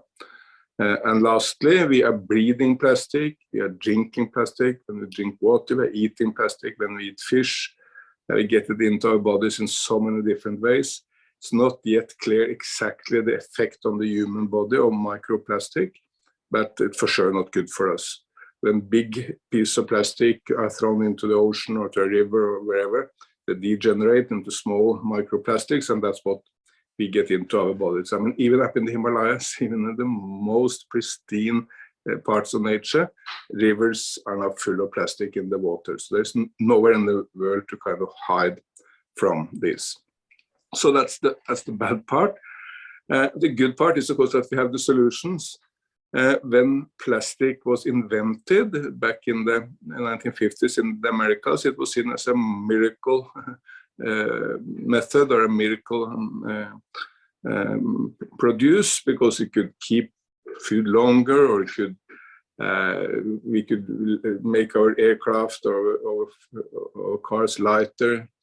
We could protect against bacteria. There were so many good uses of plastic, but then we started overusing it. We got addicted, and that's what we need to get out of.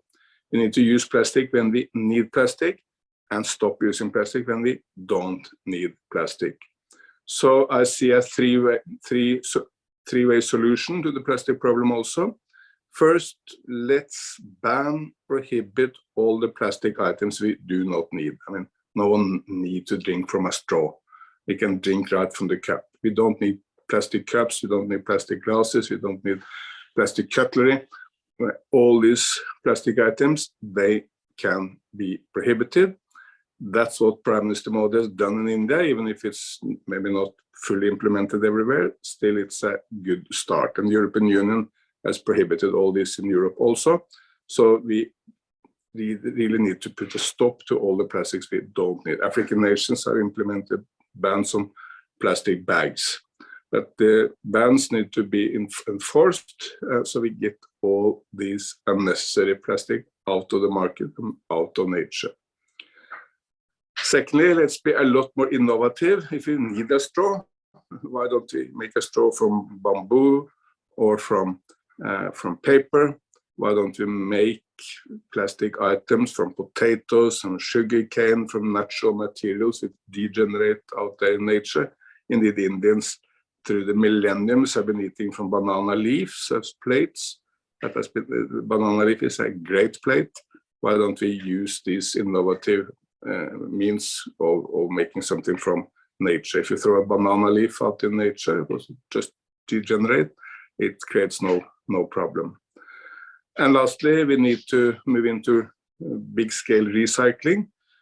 All the plastic we do need, and when a car is decomposed, well, you pick out the plastic and you recycle the plastic into new products. And by the way, that's not just plastic, that's electronics, it's food, it's any number of minerals. They can all be recycled into new products, which is very good. And we create a circular economy, get many jobs, a lot of prosperity if we do that. There is more gold in 1 kilo of electric waste than there is in 1 kilo from a gold ore out there in nature.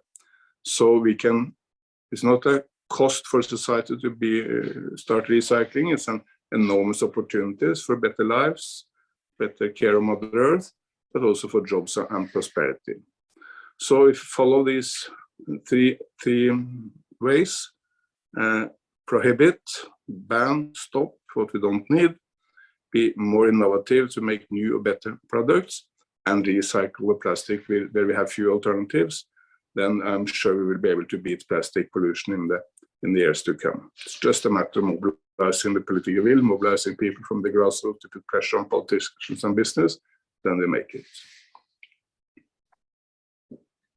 Thank you, Eric, sir. Thank you so much. And when the session started at 12 o'clock, we showed them a brief history of plastics, because these young students and youth do not know how it all originated. And it is American consumerism that brought it. It's only about 70 years old. It's not even the same age as our grandfathers or fathers who are alive now. But from a very good thing, it becomes such a huge problem for us. So I keep on telling them, maybe it is less uses. We have to restrict our habits. We don't have to get addicted to something. For instance, you are an expert in South Asia. You know, in most of our cultures, go to South India even today, they use tree leaves. On a big tree leaves, you eat with hands. So there was no involvement, any cutlery, any plastic material so far. But you know, the fashion, style, and blind use of things has turned many things, not only plastic, many things into a big, huge problem for the mankind. So thank you, Eric, sir. We would like to play some videos, and they are young students who are dying to interact with you. I don't know what kind of questions they have, but I'm sure once you interacted with them, they will turn into lifelong conservators and protectionists of this Mother Nature.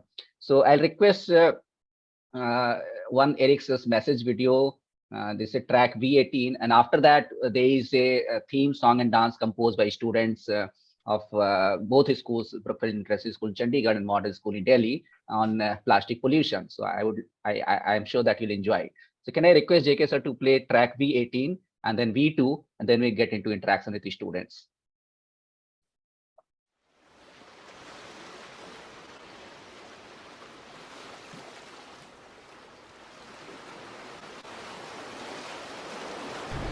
What really woke me up to understand how big this problem is when at an environment meeting in the Norwegian city of Bergen, we opened the stomach of a seabird.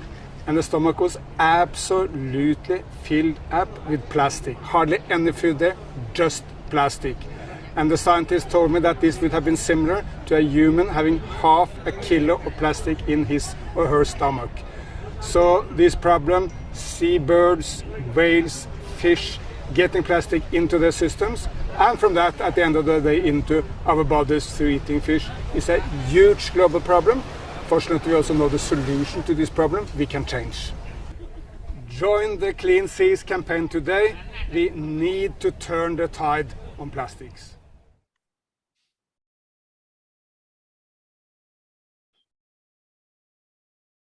there could be more plastic than fish in our oceans by 2050. Let's work together to fix this and to achieve clean seas. Be part of the new Plastics Economy Innovation Prize and keep plastic in the economy and out of the ocean.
In a world full of waste, we can't stand down. It's a time to act now, turn things around. Every day, plastic pollution, it's choking our earth. Sustainable choices now give them birth.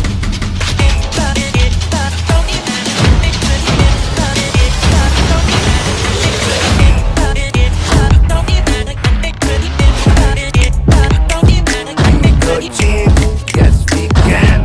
New generations take a stand, make a difference every day. Together we'll find better way.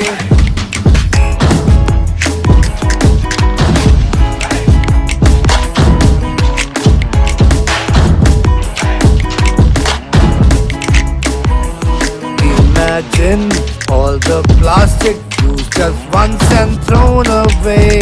We can reduce, recycle to create a better day. Act now, make a difference, be the change you want to see. Our planet needs our help for a better world to be.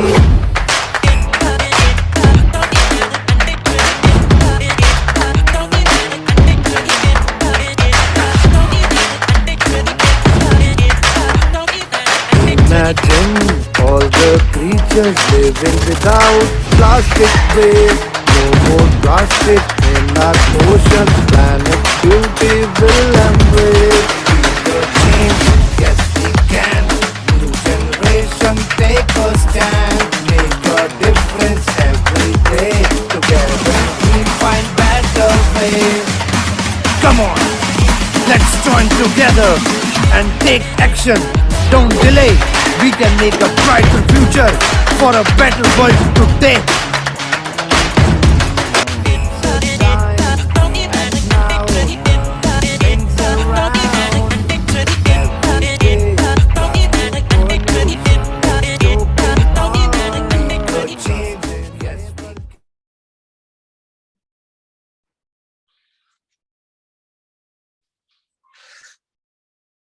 Yes, Eric.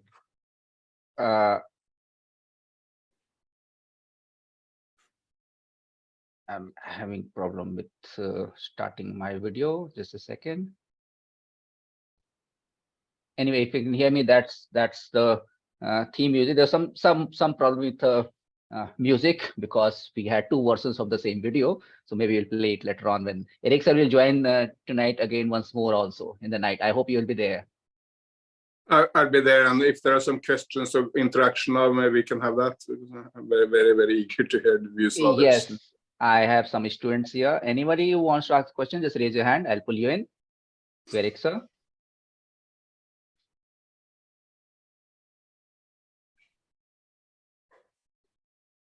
JK, can you coordinate? I'm having some issues at my end. Yes, I'm coordinating, please.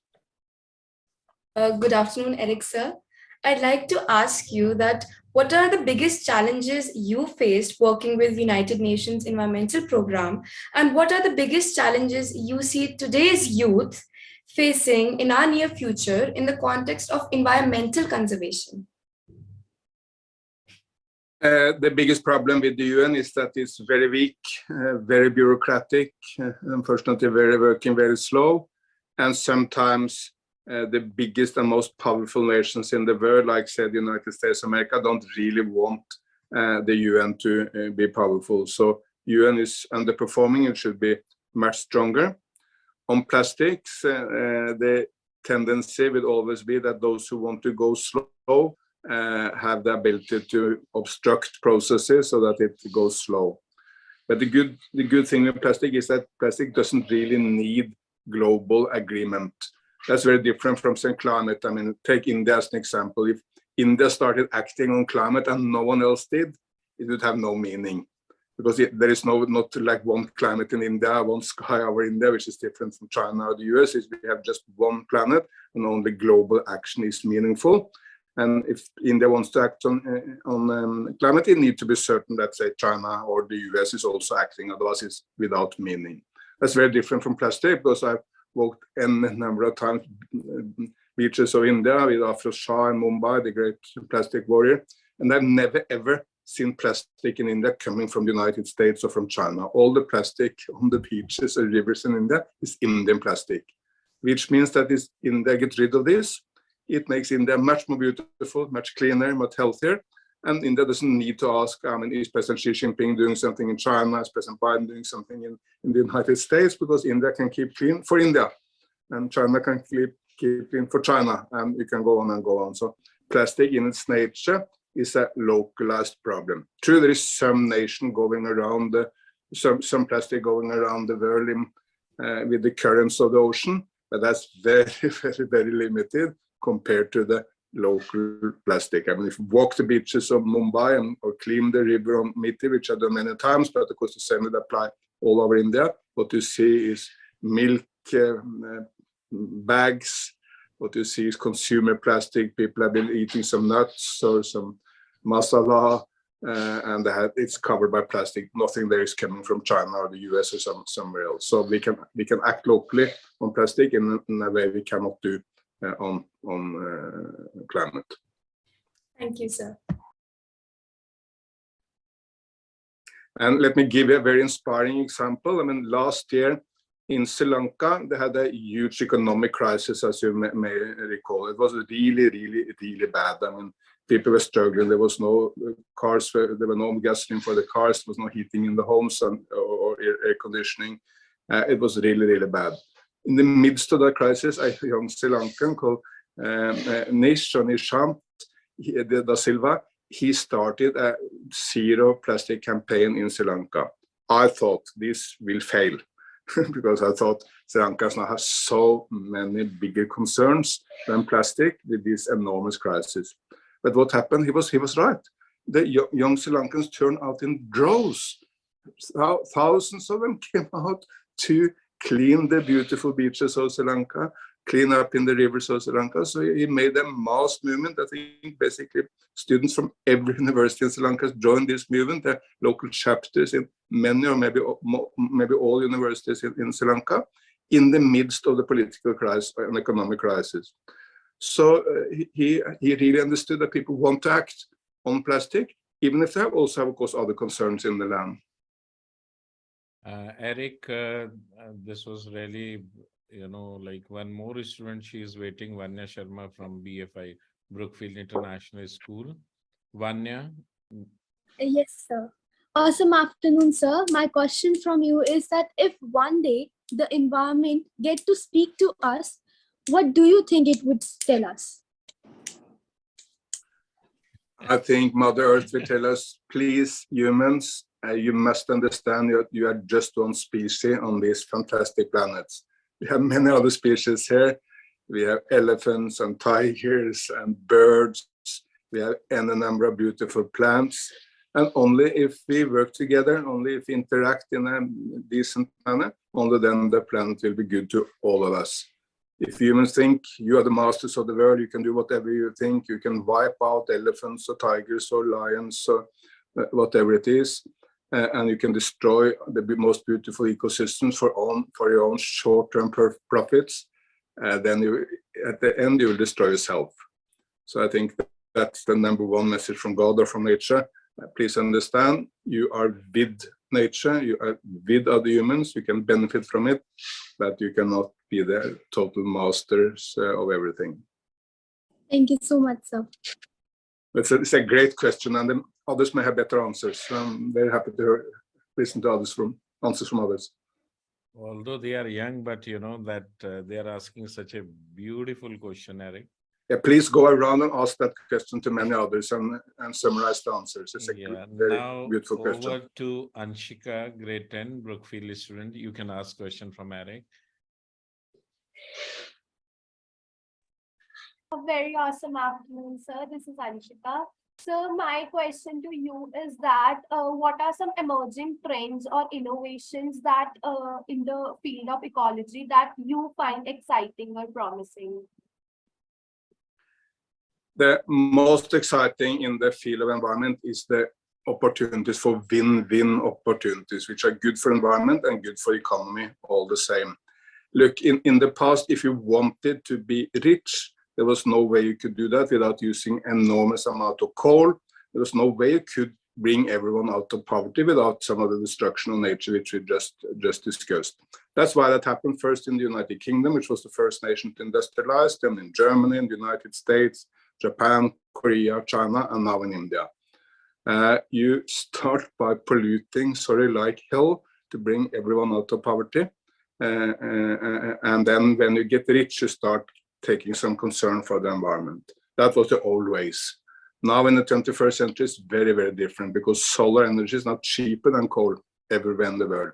So if you switch from coal to solar, not only you do good, better for nature, everyone knows, and you do much better for people's health because you're breathing much cleaner air, but it's also good for the economy, create more jobs. That's of course what Prime Minister Modi has understood when he over and over again launched these environment missions for India, solar mission for India, green hydrogen mission for India, electric battery mission for India, electric car mission for India. All this is to use the state as a vehicle for economic development and environment all the same. And the one nation which has understood this the best, unfortunately for Europeans and others, that's China. Look, China had no historical trade brand in cars. Every Indian, every European knows Toyota. Toyota is an established brand in the middle of Africa. Everyone knows Toyota. There's no such brand for cars from China. So what China did was just leapfrog into electric cars. And now BYD, the Chinese company, this year will become the biggest electric car company in the world. China is now 60% of the global market for electric cars. They're hardly making the old cars that go straight into the new and benefit from that. And China is also producing 80% of all solar panels in the world. Again, because it's not because the Chinese have a bigger heart for the environment than Indians or Europeans. I think they are basically the same as us. But understood, this is very, very good industrial economic policy for China, while good for Mother Earth at the same. So that is the most important trend, to look for the win-win benefits, where we bring every Indian out of poverty, create a much wider middle class, create economic growth, high-speed rail, electric cars, all this. So you do good for the environment and for the economy at the same. China has done that, and India is on full speed to do exactly the same. Thank you, sir. Another question from Arya. Arya, please, from Modern School. Please ask question.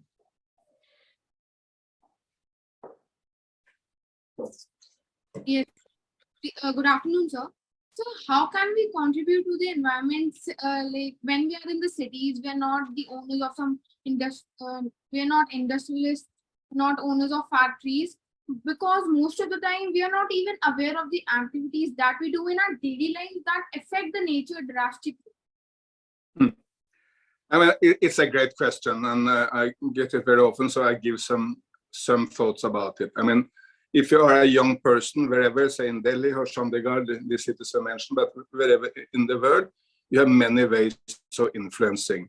First, with people from the same school or people you know, you can form small groups, you can do local activities for the environment, you may write in the newspapers, you have maybe social media accounts.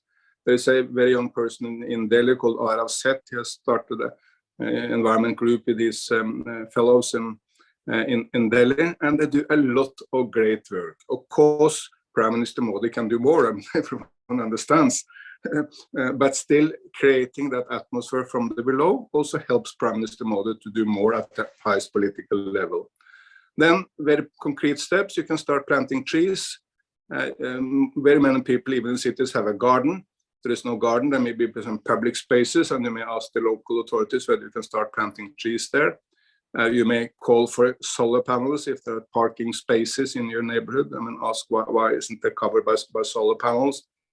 If there are roofs either in the village or in your part of the city, ask for them to be covered by solar, because then you get kind of free energy. It's cheap now, and you get energy which can replace coal. When you buy something, a young person may not buy a car, but he or she may buy a scooter. We'll go for the electric scooter. When you buy whatever item you buy in the shop, ask for the most environment-friendly version of the product. Yes, true, not everyone will do that, but if 20% of the customers ask for the more environment-friendly product, it will have enormous impact. That's everything from clothing to cell phones, and of course to electric cars, electric scooters, three-wheelers, all this. So influencing politics, trying to do tree planting, trying to influence business, and call for solar panels. That is some of the things we can all do, and not demanding a lot from us, just a little bit of consciousness. And of course, make sure that we are not throwing garbage and plastics around, which is obvious to everyone. And if we stop, I mean, the cleanest city in the world is the most surprising place. That's Kigali, the capital of Rwanda. I mean, it's a very poor country, much poorer than India. So how have they been able to make it so clean? The president told me, because he said all Rwandans keep clean at home, but we needed to take that attitude to society. And if you are stopping throwing away plastics or garbage in your neighborhood and other people see that, no one wants to be the one and only person who throw garbage. But if everyone else is doing it, you will also do it. So changing habits can happen also from below, but we need to understand that we need both these initiatives from below, from people like you, but we also for sure need to demand that the top leaders of the world, Prime Minister Modi, President Xi Jinping, President Joe Biden, they need to act also, because their powers are bigger than ours. Yes, sir. So basically influence is a giant. Influence goes both ways. I mean, if Prime Minister Modi sets, I mean, he's a brilliant speaker, and some people like him, other people don't, but he's a brilliant speaker. He's in the media all the time, and very, very often he speaks on the environment and, I mean, campaigns like Swachh Bharat and giving direction to Indians. That has enormous, it's of enormous help, because there are 1.4 billion people in India, and most of them will be listening. But the opposite also true. If people on the grassroots make initiatives, other people see it, they may copy it, and then they also send a message to BJP, but of course also to Congress or all the other political parties in India, Communist Party, Marxist, and the regional parties, that they need to act. Yes, thank you, sir. Thank you, Eric sir. And Eric sir will be back again at 8:30. You know, I'm so happy that I mean, a person of your level and caliber is ready to interact with the students, because the major challenge is that the moment the people come in power and authority, they forget where they came from. They stop stepping on the same things that brought them there in the first place. So these young students, I keep on, we work with them, so we keep on engaging them, and we'll be very happy to know that they've started taking actions, very small actions, just like you said, stop using straw, and they started doing it. And I keep on telling them, it does not matter how big or how powerful a thing can be. You got to take very small steps, and you got to stay on it, and things will change. And that is the only way things will change. So the students who have still left out, Eric will be back again at 8:30, and along with him, a little while after, another very interesting guest will be there, Vice Admiral retired Pradeep Chauhanji, who is an expert on all things marine. And currently we have Dr. Chaim Yodin. She is the head of Blue Economy and Climate Change Cluster's National Maritime Foundation. National Maritime Foundation was started by literally Indian Navy, although it is an NGO, because it works with everything that is maritime, and not only about powers and destroyers and bombs and all sorts of things for fighting powers. But this is a think tank that is regarded and has a respect right now all over the world to come out with things that affect our lifestyle and how marine life is affected. So we have an expert there also. And Eric sir, as usual, you are a great inspiration for us. We would love you to be staying with us as long as possible, but I know that you're very busy around, and you're not going to stop. You must have several meetings and several things to attend throughout the day today and tomorrow. But we would love to see you at 8:30 back again. And I'm sure that students who are still having questions, they will be interact with you. So we will move on to Chaim. Ma'am, welcome to this program. We're very happy to be associating with Maritime Foundation once more. And thank you to the entire office, the big brass over there, as usually they are, and they are always very helpful. We had Vice Admiral Pradeep ji last year also, and this year also is going to be there around 9 o'clock when Eric Solheim joins in. Before that, hand it over to you, Chaim. I'm sure I'm pronouncing your name correctly. Me.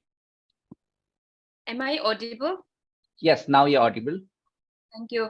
So my name is Chimi, and as Sir has already introduced, that I represent National Maritime Foundation. National Maritime Foundation not only focus on the traditional security, but non-traditional security, which discusses about climate change, blue economy, and all sorts of issues which relating to the present contemporary global challenges. So, sir, can I have permission to share my screen, please? I have a PPT. Yes, sure. JK sir, can you make a co-host? So, and also, at the very outset, I would like to thank the organizer for inviting me here. And this is a great initiative. I appreciate your effort for putting this event together. Thank you very much. Ma'am, you are Thanks, co-host now. Sure, sure. Thank you. So I have a presentation. Since most of today's presentation, let me. So they have discussed mostly on the plastic pollution, which is a major challenges. But then I thought I'll discuss how climate change can exacerbate the impact on coastal community, economies, and marine ecosystem. So my today's presentation is focused on mainstreaming nature-based solution, cost-effective approaches for enhancing coastal resilience.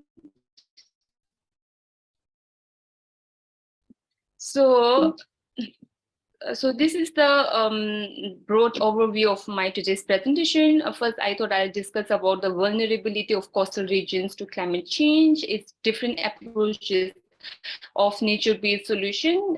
Then I'll discuss one of the best practices and India's current practices and potential, cost and benefit of the nature-based solution and other hybrid approaches, and challenges and way forward. So I just a few minutes back, one of the students asked what are the innovative solutions that we have to tackle the global challenges. So I feel one of the challenges that we have is about the climate change impact, and then climate change or extreme weather events such as sea level rise, heavy precipitation, and cyclonic storms, which are threatening low-lying areas around the world. As these extreme weather events are increasing in their intensity, frequency, and then decreasing in predictability, which is leading to higher number of death rate, as well as increased number of property damages and economic losses. As we know that infrastructure is it is backbone of the global economy, connecting people, enhancing quality of life, and promoting health and safety. Yet climate change is revealing infrastructure vulnerabilities, and we know that climate change could increasingly disrupt critical systems, and increase operating costs, exacerbate the infrastructure funding gap, create sustainable spillover effects on societies and economies. And likewise, at one of the example in 2005, average loss of the average loss suffered by the world's largest coastal ecosystem around the world was roughly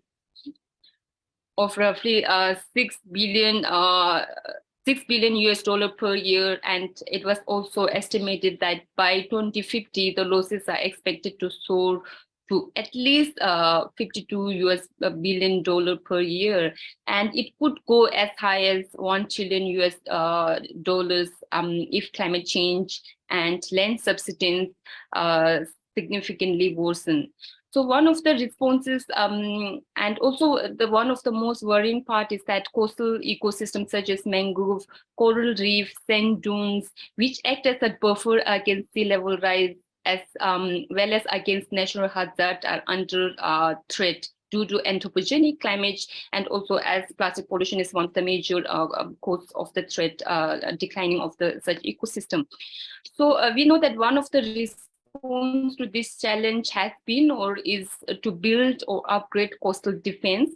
As we know that the traditional approach has been relying on to engineering solutions which are designed and managed to be simple to implement and easy to replicate. And these are some of the hard infrastructure that is shown on the screen. We have seawall in Rotterdam and breakwater in Visakhapatnam and sea deck farms and Thames barrier. So these are some of the hard infrastructure engineered solution for coastal defenses. However, it requires huge investment in material and energy, and also it is not only feasible, it has adverse impact on the coastal ecosystem as well. So according to a study, they has done some analysis of building hard coastal defense across different countries. For building of sea dike 1 meter in height and 1 meter in length, it would cost for India around $1.2 million. And also it would cost more than 5.8 million euros for the maintenance and coastal construction of that. And moreover, we know that if we can see here, India, China, and Vietnam and Seychelles, they are the developing countries, and developing and the small island developing countries are the one who gets hit first and hardest by climate change impact, and they are the one who requires maximum defense against sea level rise, cyclonic storms, as such. But they are also one who do not have adaptive capacities and capital resources, even though their contribution to the global climate change impact, like climate change, are minimal. So the critical question remains, how do we overcome inadequate infrastructure, and how do we protect, prevent, and recover or build our coastal resilience, or the build resilience of critical infrastructure ecosystem from threat arising from extreme weather events. So alternative or like viable solution is using nature-based solution. So what does nature-based based solution mean? The first boat designed with nature was used by a scientist, Mark Haag.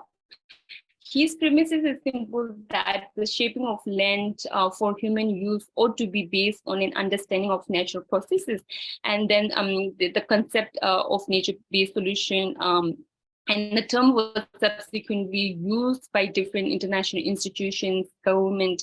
However, there's no common definition, as International Union for Conservation of Nature defined it as actions to protect, sustainably manage, and restore natural or modified ecosystem that addresses the societal challenges effectively and adaptively, and simultaneously providing human well-being and biodiversity benefits. So nature-based solution has gained quite a traction, and it is being used globally. And why do we need to use it? Because it solves multiple problems. It not only protects and provides coastal protection, but it also restores nature and provides recreational opportunities for the coastal communities. And also in the case of the economic terms, it is potentially cheaper to build and maintain, and has a better cost-benefit returns. And also it is in better adapt to sea level rise as such. So it also can be used across different sectors in water, food, cities, infrastructure, supply chain, disaster risk management, health. And if I give some example, so in case of the, it can be also used in different landscape. In case of farmland, in the case of hazard like drought or flooding, which causes crop failures, the solution can be of restoration and restoration or diversification of forests to slow water runoff and agroforestry to make better use of soil moisture and reduce evaporation. In case of mountains or forests, watershed landscape, the loss of life and asset due to intense wildfires, landslides, soil loss, and intense rainfall, the nature-based solution can be to protect and restore forests to stabilize soils, slow down the water runoff. In the case of urban cities, urban flooding due to intense rainfall or heat states due to urban heat islands, the solution can be to increase green space in urban areas, to reduce surface water runoff rates and mitigate against urban heat islands, and also enhance biodiversity. For example, green roofs, ponds, and rain gardens. Now we have a concept of sponge cities as well. So in case of rivers and wetland landscape, there's the hazard like drought and flooding, which cause asset loss and yield reduction. So we can look into the solutions like naturalization of river banks to provide floodplain storage, restore forest and wetland to regulate flow. So in the case of coastal region, the hazard like storm surges, sea level rise, which cause major impact on the coastal communities, restoration and protection of coastal wetlands such as mangrove, marshes, reef can buffer coast and absorb floodwaters in case of storm surges, rising sea levels, and coastal erosion. These are a few of examples that we can adopt in our cities across different landscape. And also, if the nature-based solution has been adopted across the different countries, and I would like to share one of the best practices, which is a sea realignment of Mad-Murray Coast in United Kingdom, which is a good case study. As city experience more number of coastal flooding events exacerbated by sea level rise and climate change, the existing hard coastal defense was insufficient to protect against flood, and management was unsustainable with the high cost to maintain, and it posed significant actual and potential risks to the life and caused damage to property and infrastructure, loss of coastal habitat. And in fact, in 2008, this major flood which caused over 5 million Great Britain pounds in economic damage.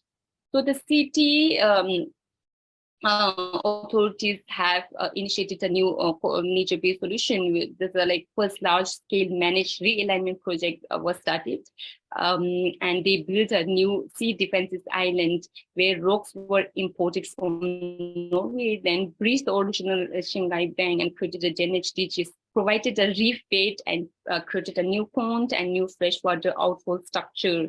If we look at the cost benefit of the whole project, the cost of the whole project was just 30 million Great Britain pound, but then the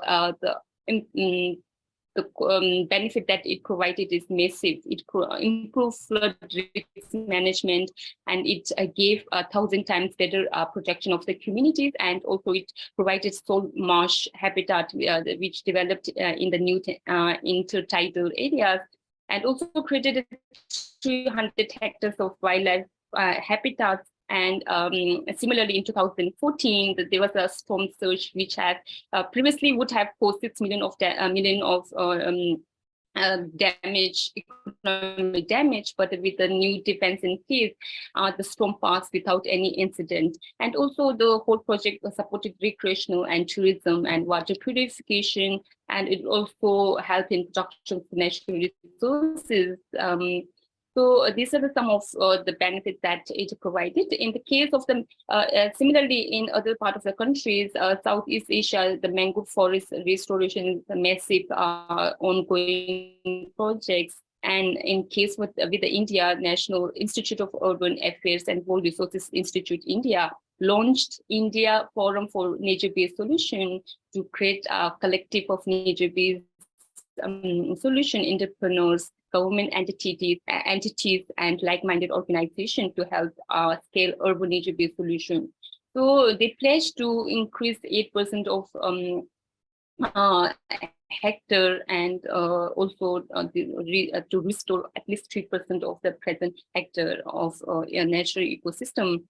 And India also has initiative with the Climate Fund for restoring mangrove forest ecosystem across the coastal states. At least I have 3 states on this slide for you to have a look.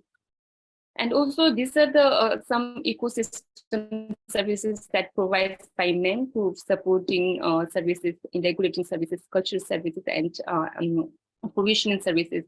So mangrove forests helps in fishery, aquaculture, fuel and timber. It provides for the honey collection, medicinal uses.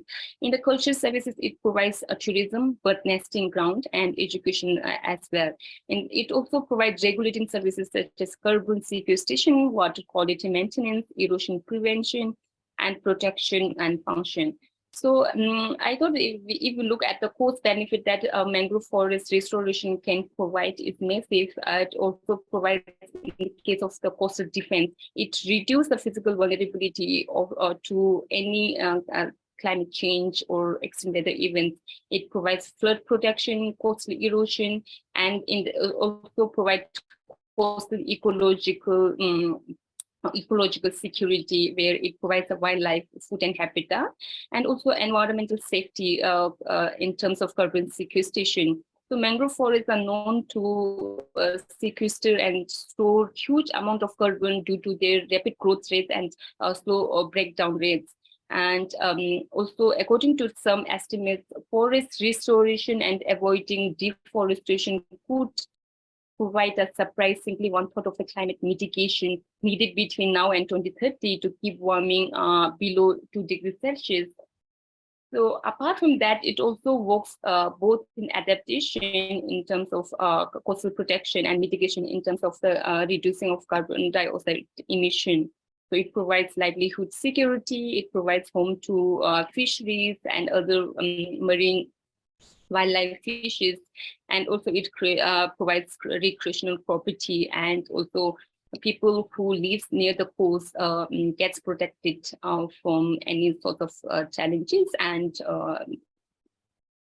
it also supports the ecosystem services apart from socio-economic services, and in terms of providing better water quality, natural resources, job creation, improved health, cultural benefits, biodiversity conservation, and also it has co-benefits like it improves air quality improvements. So this is one of very interesting study that I found. And the mangrove of 1 hectare of mangrove, this is the like aggregate economic value of mangrove mangrove India. And this study has divided the mangrove value of mangrove in economic terms for regulating, provision, supporting, and culture. So aggregate economic value of mangrove forest of India ranges from $1,288 US, which is the minimum, to then it can go up to $44,815 US per hectare per year, which is the maximum aggregate benefit. So even in this whole aggregate value, some of the ecosystem services were not included, of non-economic terms were not included. So it could go beyond that. And this is a cost-benefit ratio of mangrove forest, because it provides at least 5:1. It provides restoring mangrove forest that offers protection from rising seas, storm surges, is 3 to 5 times cheaper than building engineered structures like underwater breakwaters, while it can also store and improve water quality and local fisheries. So benefit is more than the hard infrastructure. And in terms of India, they have a National Adaptation Fund for Climate Change. If we can see that, we can see that. Sorry, I think this is glitch. Okay, so coastal restoration management is just 16. The large of the fund has gone to the agriculture. So there's some more work needs to do. Now we know that the mangrove and coastal ecosystem provides huge cost benefit, and also can fill in the gap of the infrastructure gap that we have. So that is something that needs to work on. And apart from that, then we also can look into the not only the nature-based solution, but then hybrid solution. That is something that also has adopted by many nations. And hybrid approach, which is a combination of green with those of engineering approach to control flood and protect coasts, which are looked into more efficient. So there's only a hard infrastructure in this first one. There's a gray or hard infrastructure which can be coupled with the tidal in the second one, tidal marshes, and which in the similar or mangroves, which provides the more protection. In a similar way, in the case where there's the only natural ecosystem such as mangrove or tidal marshes, we can combine it with the hard infrastructure like leeway, breakwater, so it makes more coastal protection and climate adaptation measures. This is something that also can be done across the cities. So there's several challenges in terms of nature-based solution because it's difficult to quantify the numerous benefits, and also its long-term horizon because it takes longer period to get established than the business as usual engineering solutions. Economic analysis of nature-based solution is relatively new, and it's a lack of historical cost benefit data, and also lack of financial resources, limited access to finance for applying and scaling up of nature-based solution, and there's a lack of long-term planning and regulatory standards, and technical challenges and gaps in capacity that will also impair the design and wider implementation. So lack of funding, critical will, also competing land use between the sectors and across the coastal cities, and complexity of nature system can all be the barriers to implementation of nature-based solution. However, if we look at the recommendation or what can be way forward, so we should have a cross-sectoral and multi-scale collaboration and ensure different stakeholder engagement, and involve local communities to develop a sense of belonging and ensure proper use and maintenance of nature-based solutions. And also to increase awareness and uptake of nature-based solution in the private sector, and scale up the nature-based projects by mainstreaming nature-based solution across the sector. And also one thing is that we should provide strong incentive and subsidies to innovate in different sectors. So, and environmental performance bonds should also be introduced to ensure people pay for any environmental damage they cause, and then the public-private partnership should be encouraged, and local and resource-dependent community participation to scale up existing nature-based solutions should also be one of the approach.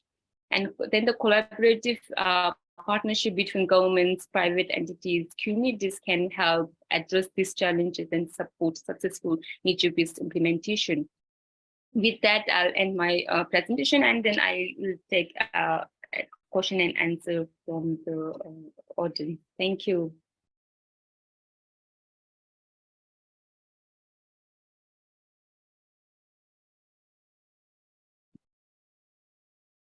Thank you, Jimmy, so much. I mean, I understand that with the youth students, it's a little technical, but they must realize that it's not surprising that India has about 15,000 kilometers of boundary, and out of which 50% is almost coastal line. But most of those living in NCR is living in plain and land, so they have absolutely no clue about how marine economy and how this blue economy works and serves as our binding supply of not only food, but our half life is dependent upon that. So thank you very much, and I appreciate everything that National Maritime Foundation is doing in order to not only make people aware, but also bring out policy-based innovations. So from my side, from the entire team of Act Now and all the hosts together, please communicate my big thanks to NMF, and I'm sure that we'll be connecting more students with that. So their knowledge about marine economy and blue economy and the role that it plays in our, not only in security, but in our life as well, is brought out. So we don't have much time for interaction because I think we have, I'll spotlight Dr. Livleen Kahlo from TERI, another big think tank and implementers, the Energy Research Institute, which was set up in 1974 by two very extraordinary people, Darbari Sethji, who set up Tata Chemicals, and our dear Rajan Pachauri ji, whom I had the opportunity to do some tree planting in Finland, other places also. And he was also the Nobel Peace Prize winner. And they set up, for the young students who are sitting here in this audience, they set up the first, not set up, they were part of the IPCC Intergovernmental Panel for Climate Change, which I think the first time brought out a whole comprehensive document on how climate change was happening and it was going to impact mankind in a huge manner. That time it was not taken seriously. I think Rajanji was together with the US Vice President Al Gore. And when we started Environment Online around 2000, in 2003 or 4, I think we received a letter from Al Gore appreciating our efforts. So we are so delighted we have got a letter from Dr. Rajendra Pachauri and Al Gore, the Vice President of America. But now we know climate change is a reality. It's a huge, not a reality, it's a nightmare right now. So while thanking Chaim, I welcome Livleen ji. And before we turn on to you, Livleen ji, we have a very beautiful small initiative.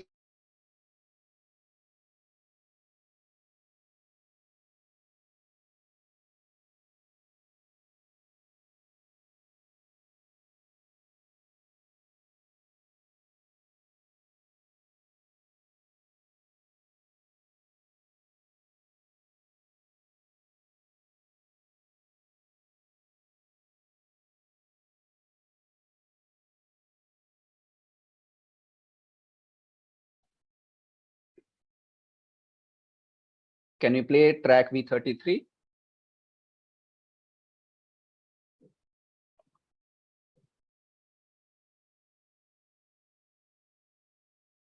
Yes.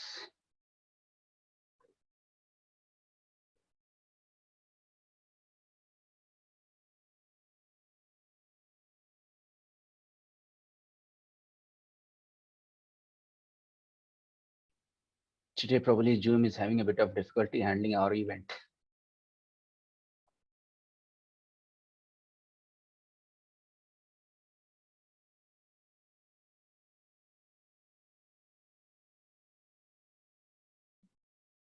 TK sir is.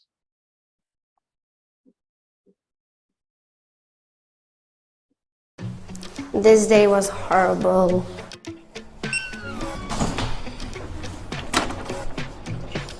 Now I have to wait for my mom.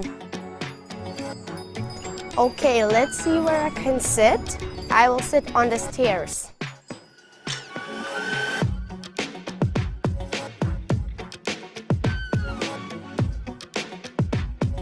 And now I have to call my mom. Hi, dear. Hi, Mom. Where are you? What do you mean I'm at home? You are at home? You always forget to pick me up from school. Well, oh, sorry. Like, I forgot, okay? Can you hurry up? I'm coming. Okay, let's see. I have so much trash.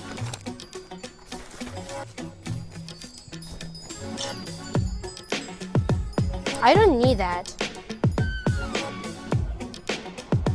Oh, Mom, you're finally arrived. Hi, honey. Is that the trash you too? Good job. That's my girl, just like me when I was your age.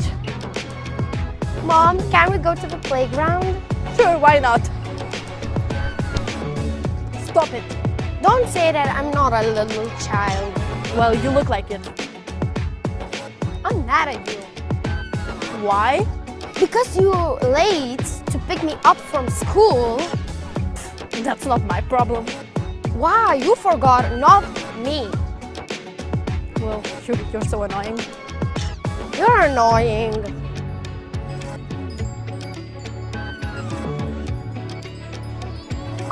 I think I have more trash in my bag. Oh no, that's horrible. Let me see. Oh my god, yeah. We don't need all of that. Okay, there's so much trash. Why? What is this? Where did it come from? Okay, now I want to play. Okay, you can go play. I'm just gonna... I will leave back. Okay.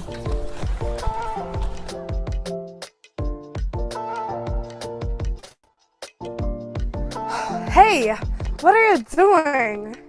I'm just playing. No, you threw trash on the ground over there. And? Well, it's plastic, so it's non-biodegradable, right? And it's gonna stay there for hundreds of years. What's the point? Well, it's going to make a lot of chemicals that are gonna go up into the air and really hurt the environment. And honestly, it's also bad for you. Your health can get worse, you know, your mood swings will get worse, you can even get cancer. Okay, you can go to my mom and tell that to her because I don't know what you just say.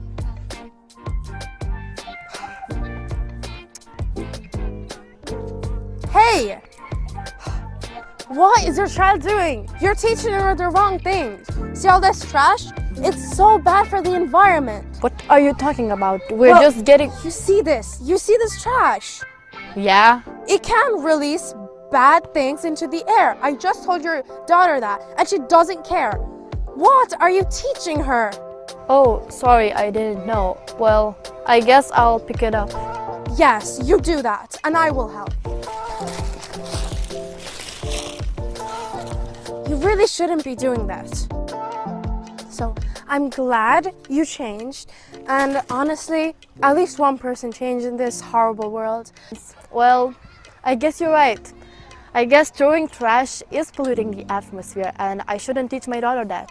Yes. Well, I have to go now. Bye. Okay, it was nice talking to you. Okay, we have to go, sweetie. No. You still have to do the dishes. Oh. Okay. Well, I guess you learned a valuable lesson today. I think so. Okay guys, hope you all enjoyed this video. It was about pollution and sustainability, so maybe some learned something, maybe some didn't, but we hope that it's a really, really good story to tell to others so they can start appreciating Earth. Act now.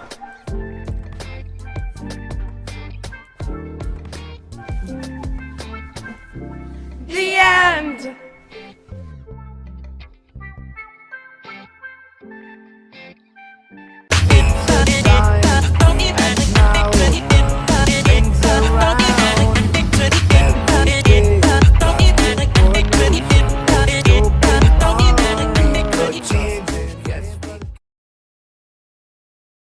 So that was a little movie made for Act Now by young students from Lithuanian schools. So Dr. Livni, welcome. Thank you so much. Thank you so much to you, and thank you to Terry also.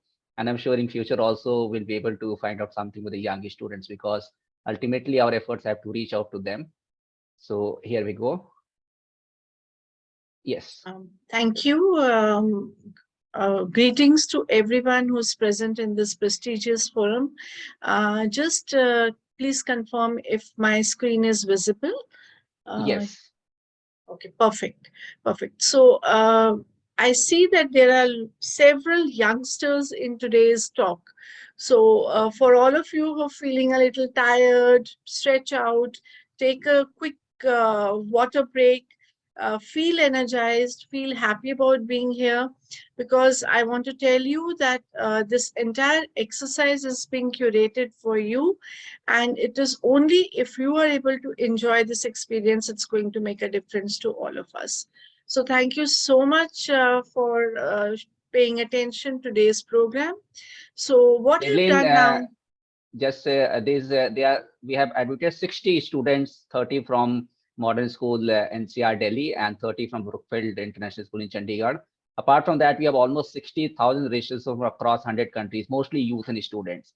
And these students have been literally attending workshops, trying to frame questions, what they are going to ask, how they're going to go about it for almost 7-8 days now. So I'm so happy that they engaged in the process. And I asked them also, we'll put you in slot with. They said, no, sir, we will wake up 24 hours. So that's my kudos to them. Also, they are young as class 6, class 5 grade students. So thank you, ma'am, for addressing them straight away. Yes, lovely. Thank you, and more power to everyone who's been organizing this. So, you know what I have done now, I look at the theme. We are speaking about the urgency to act now. I am aware that we are speaking about beating the plastic pollution. And, you know, when I see we are looking at a generation who are the future citizenry, I feel we need to go a little bit step back and go into a little bit of basics to help you get in all this messaging right. So what I'm going to speak about to you is creating an ecosystem, creating an enabling ecosystem from wherein you could absorb all this information, reflect on this information, and move forward to making a difference in the world we live in. And you see the slogan, Act Now. What is Act Now? Act Now is like an urgent message. It's a call out cry. It's for all of you to be together. Why? Because now is the time that we all across different institutions, different schools, academia, different stakeholders, we all need to come together to make a world a better place to live in. And the time is now. It is today, it is now that we need to do it, because anyway, we are a little late in addressing the issues that have mounted to such high levels. So, one thing I want to talk to you about, I was observing all the expressions of students whom I could see from the screen. There were a few expressions of earnest interest. There were a few expressions of feeling tired. There were some expressions of anxiety. What is in store for you? What I want to tell you now, and please remember all your life, the positive manifestation of thoughts that we create is very powerful. And it is our duty as seniors that we create environment for you wherein all the 21st century skills of learning, literacy, life skills come together to make learning an enjoyable experience for you. In this program, Power Pack program, maybe things are coming to you with the speed that you're not able to absorb everything. But please, if you're able to note down the keywords and later on go and reflect, go back to the internet, see what we have spoken to you about, it will make a life difference for you. And another thing that I want to pause here and speak to you about is, do you understand what is the difference between humans and human beings? We have all gone through this COVID phase, and what happened in that phase? All we were praying for is, please let our family be fine, let our environment be fine, let our people be fine. We were focusing more on virtues, we were focusing more on values. Whenever we come across any catastrophic situation, the human values emerge. The values of being nice to each other, empathy, and being is living. We live each moment, we live each day. Whatever comes to us, we like a clock go across it and live the moment. So being human is being different from human being. And this is what we have all got an opportunity. I would say COVID was an opportunity for all of us to reflect on these basic differences and emerge more powerful, more being, and more human from then a day-to-day existence. Another point that I want to leave with you is, this entire program is so much inspired by Sir David Attenborough, and who better than him to give you messages more powerful to being united with the universe. The entire systems in the world are connected. The energy systems, the value chains, the circular economy, everything is connected. And when you see at the universe, there is no better example of connectivity than the universe, because everything is connected from one unit to the another, and nothing is waste. Whatever you create, whatever you consume, the universe sees to it that there is an end use to that product. And this is the inspiration that we need to take from the universe and see that we create a world that doesn't create any waste. Waste is a resource, and we need to focus on the resource and the usefulness of things around us. Another point, that I want to say is that think positive. What I told you, positive manifestation. Similarly, put a positive thought in the universe. Once you put a positive thought, I will be good to my friends. Today, I will see to it that I consume minimum possible. And once this ideation process starts, that is when we pass on legacies which are so powerful. Even people before us have been very powerful, and we have been left with legacies that we are proud of. And you are the ones who are going to leave a legacy now for the future.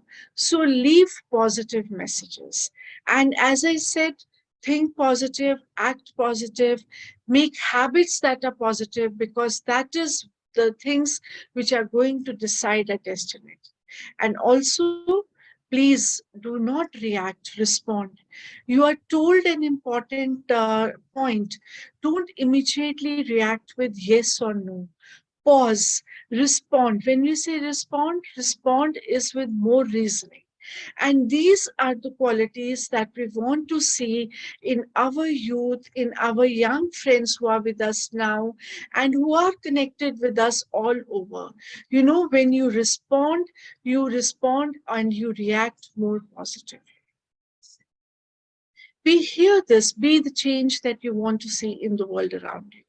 And how do you go about being this change?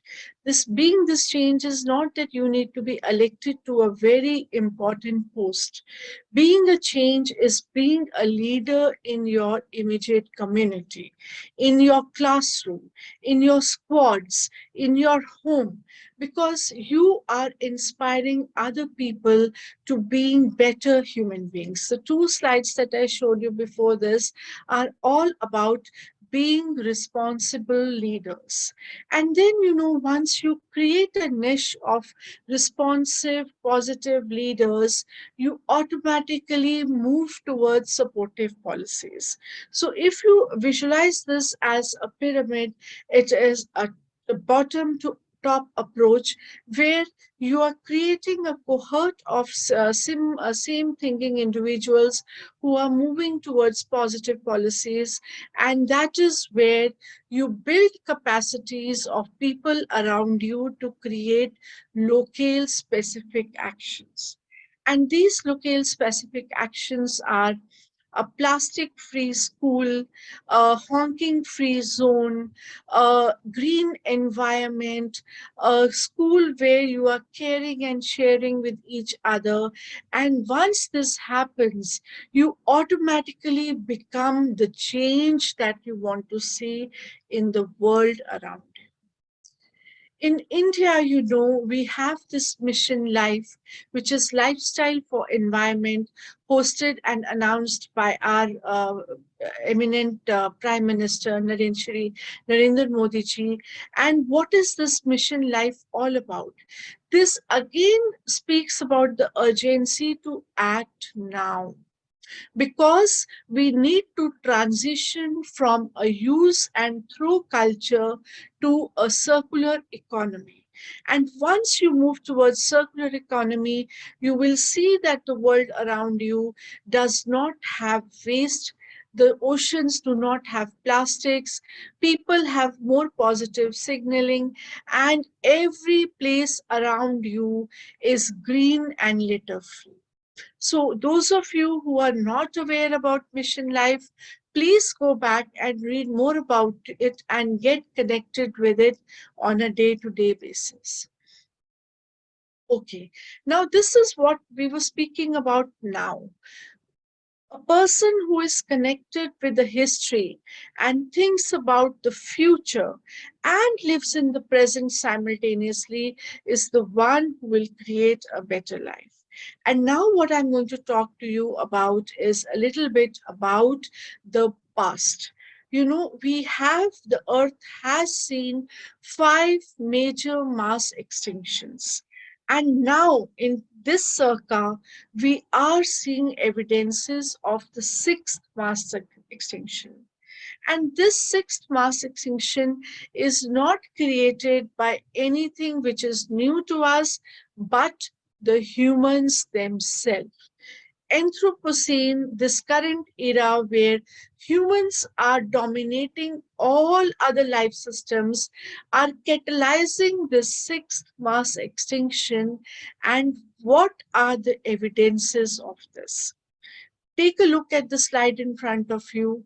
40% of the species, the world around you, is facing deteriorating signs. There are so many species which are showing evidences of annihilation. Annihilation means wiping out. There are world species that are undergoing extinction. Logging of forests, deforestation is a specific concern. And when all this is happening on lithosphere, we see the water, the ocean systems, they are absorbing a lot of excess heat trapped on the earth, and this is becoming a threat to the life in oceans. And also, when a lot of waste is being dumped into the oceans, they are directly causing damage to the species in the oceans. Not only oceans, the freshwater systems are also being threatened by these changes. And what I'm telling you is that all living forms, lithosphere, hydrosphere, atmosphere, they are all being threatened by the actions, the advancements of the human actions. And these are the warning signs which are taking us towards the sixth extinction. Why is this happening? What is happening is we are looking at human beings as the top of the pyramid, as the one who is controlling all the species. But please, this is not the case. Humans, we are a part of the web of life. We are a part of the system. Nobody has given us right to be governing the ecosystem and not being a part of it. A lot of give and take has to happen within the ecosystem, within the food chains, within the web of life, to be able to create a eco-centric leadership, because the policies that are written should not manifest that these are beneficial for human beings. They need to be beneficial for the marine systems, for the systems around us, for the forests, for the species, for the tigers, for the elephants, for all life around us. Tiniest, minutest life around us is of treasure. And we really need to move from this egocentric. Egocentric is I am supreme, to ecocentric leadership, to be able to safeguard our planet. Okay, this is something which is taught as a part of management system, and it is like understanding the challenges of change. Change is all over. Change is just not in the jobs that we do. Even the planet is going through a lot of change. I wanted to show you this particular slide because you have read about terms like eco-anxiety. Eco-anxiety is something similar to the depression that is put at the bottom of this curve. And what happens is someone comes and tells us that plastic is polluting our life. We are shocked. Second reaction is denial. No, it cannot happen. Then when policies are being placed that we cannot use plastics in public forum, we cannot take it as a medium to be able to take material, it leads to anger. And when more of such pressure is created, it leads to eco-anxiety and the things sink in. And then that is when we start questioning. And the minute we start questioning, we start creating. Necessity is the mother of all inventions. When we do not have plastics to use, we will automatically opt for better options. So experimentations, decisions, acceptance, these are the values that set in. They lead to a rebound of energy, and we come out of the situation a system, a man-made system in which we thought that there is no replacement of plastics, there is no replacement of cutting down forest, and everything around us needs to be used. No, it is not for our privilege. It is a part of a holistic living. So act now, think that the gifts being given to you a part of the acceptance, and it is only then when you will create a better ecosystem around you. Terry is a leading think tank, and we work with all issues related to energy, environment, sustainable agriculture, climate change, whatever you name, we are working on it. And along with that, we are working with the agents of change. And these agents of change are all the young friends who have joined us today. We work with schools, colleges across, and you would have heard Green Olympiad, which is also recently launched. Join this movement, join these systems, like we joined the UN system. So this is a part of a chain reaction which needs to rebound to higher proportions to be able to create a change. As I mentioned, we are through the environment education program linked in India on several projects, but we are also united to global institutions, and come and join us and be a part of this program, as we are also being a part of every activity that you do at your school and college level. Because at the end of it, you are our ambassadors, you are our change makers. I just give you two examples of how sustainability is woven into every thought. I spoke about positive manifestation. Today we make a positive manifestation that we will manage the waste in our school. And the minute you do it as ground rule, look at the economic, social, and environment handles that will be linked to this problem.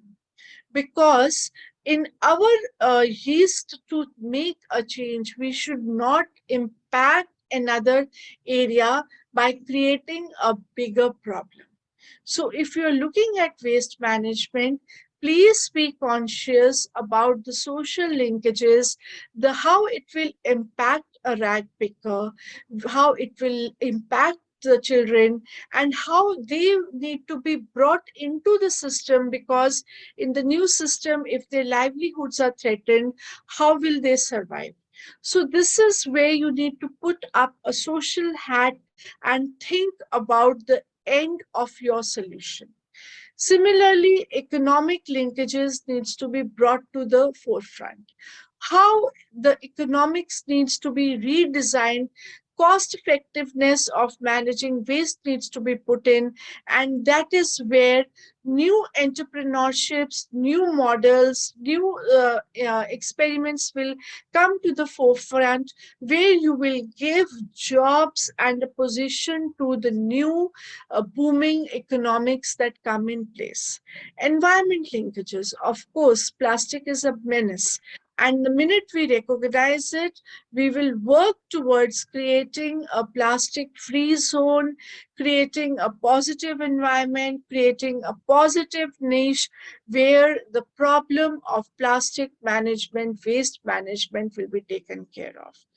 What I want to tell you, that we say act now, doesn't mean that you immediately do something now without thinking about the repercussions tomorrow. As I told you, consciously connect your history to your present, to your future, and only then you will be able to design solutions which are sustainable on all levels of social, environment, and economic credibility. connect the dots. So you want to create a change in the classroom, get the solutions from the students. You yourselves can become peer learner, peer teachers. You would be having classes for other sections, marginalized sections. Go to them. Don't always see that everyone should come to us for a change.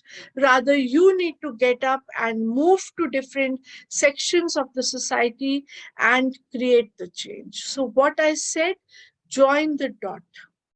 Lot of material is available. UN has so many websites where you can do a free download with credit source to material. Terry has a lot of material. So many other institutions have material which can aid and complement your understanding about environment issues. So stay united to think tanks, and that is when you will be able to design viable solutions to the problems. With having said all about environment, I want to take you a step forward with a fresh perspective. Just see what I'm going to tell you now. You would have all heard about gene. Gene is the basic unit of transfer of genetic information, hereditary information from one generation to another. We have all learned about it in schools. There is another term that I want you to now learn for life. It is a meme, MEMA. Like gene is a unit of genetic transfer, information transfer of hereditary inheritance. Similarly, meme looks after transfer of culture and languages and information that is passed on from one generation to the other as a connected unit. What I mean to say is intergenerational dialogues. What you learn from your grandparents, from people who are senior in age to you, is very, very important, and they are a part of the meme, the verbal information that you get from generations senior to you. And this needs to be transferred to future generations. Only when we have a very, very effective balance of gene and a meme, we create a sustainable environment. And please move a little bit away from your electronic devices, engage in talks and engage in joy of learning experiences, get into intergenerational dialogues, learn from the people around you to be able to inherit the meme from people and be able to pass it on to the next generation. So some photographs I want to show you. These are photographs not from uh, happenings 50 years or 100 years behind you. These are recent pictures. This is the way our indigenous population lives. First, they don't have the privilege of air conditions, fans, insulated environment. So the nature itself forms an environment which is soothing and comfortable for you, for them. What you see in picture number C, this is actually pictures taken by me a couple of years back in villages, places which are completely disconnected from cities. They have created an area for the cattle to live. And how have they created that? They have put a lot of hay above that so that the hay is also protected. The pests do not destroy the hay, and also the animals get a place to live in. So this, they did not need an architect to design this. This is what came from their meme information, from what they got from the ancestors. What you see in picture number B is a strong connectivity of children, people of different age groups. Whenever seniors step into the forest to collect the forest produce, they have young people accompanying them. So these young people, they do not have the luxury of one, what I say, smartphone, and they learn everything from them. No, they learn from experience. All this is there, and this is how indigenous populations live. And this is how indigenous populations have been protecting environment across generations, so that we have been able to inherit a very, very positive system. So what do we do not need to do? We do not have to invade this pristine environment and throw waste of modern culture, of which they see no use. Some more pictures of indigenous populations. Do you see any population working around plastics, working around artificial systems? No. The leaves that they are converting into cups and saucers are handpicked from the forest. The bamboo baskets that you see are again from forest produce. The pumpkin seed, the picture of the lady in the yellow sari, this is a traditional way of keeping seeds safe across seasons. And this is how seeds are dried. They don't have the luxury of modern dryers. The picture number A, the leaves are put out in the sunshine. So what I want to tell you is there is so much of nature and connectivity in these indigenous populations, and this the how the populations are thriving. And that is why most of our biodiversity hotspots across the world are also areas of cultural diversity, linguistic diversity, and abundance of indigenous people. Because our populations of indigenous people, they know how to live in harmony with nature, and they have been able to protect the environment. So, as I said, the responsibility of positive manifestation is on you, and along with you on the academia, to be able to design certain research projects where a connection with environment, with nature is put in, so that you are able to do and learn from your action research and create opportunities of joyous learning. The world still has an abundance of indigenous population, and they are spread across 70 countries. Please respect them, pay more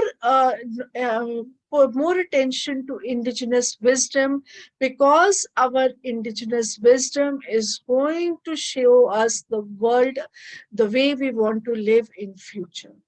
A lot of practices are now being brought back. They are lot being brought mainstreamed into the current society, because we are realizing that there was a wisdom in how they practiced and lived in the past. So with this, I conclude my talk, and if time permits, I can take up questions. Otherwise, you know how to get join with me, connect to me, and I would really work towards creating a positive manifestation with all our youth and citizens who have participated in today's program. Thank you so much. Thank you, Dr. Livleen. I'm sure you sound like a school principal. So, I mean, these all students, they were listening to so intently and quietly, because it was so well put out to them. And, just before that, we are having a chat group also in the WhatsApp. So they keep on putting questions, sir, can I ask? We're discussing why can't complicated things can be made simple? And that is exactly what you did. Because I thought the moment you mentioned that they should stay away from electronic media, I thought half of them will leave the meeting, but they know they stay tuned in. But that's like, these are the thoughts that we have been working on. I'm so close to it.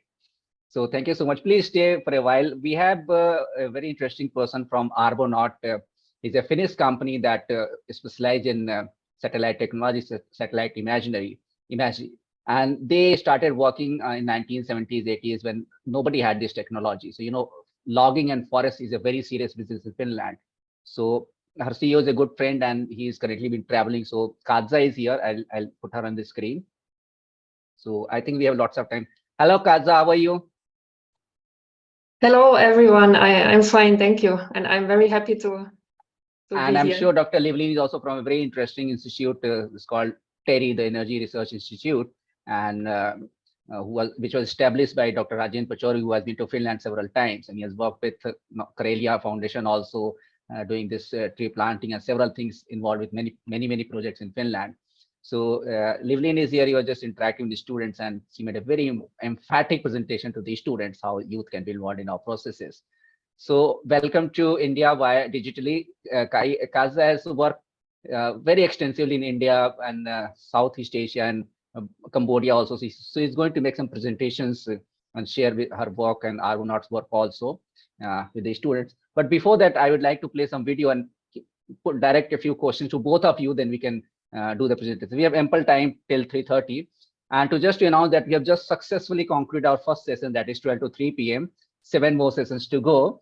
And we have been joined by many great guests so far, including the Eric Solem, who was the 6th and former Undersecretary of the United Nations, and also the Executive Director of United Nations Environment Program. Before that, Miss Earth 2022 from South Korea, and Miss Earth India is also joining in a while. And we'll be joined also by United Nations Environment Program's Head of Ecosystem Division, Susan Gardner, at 12 o'clock tomorrow, Indian time, 11:30 tomorrow.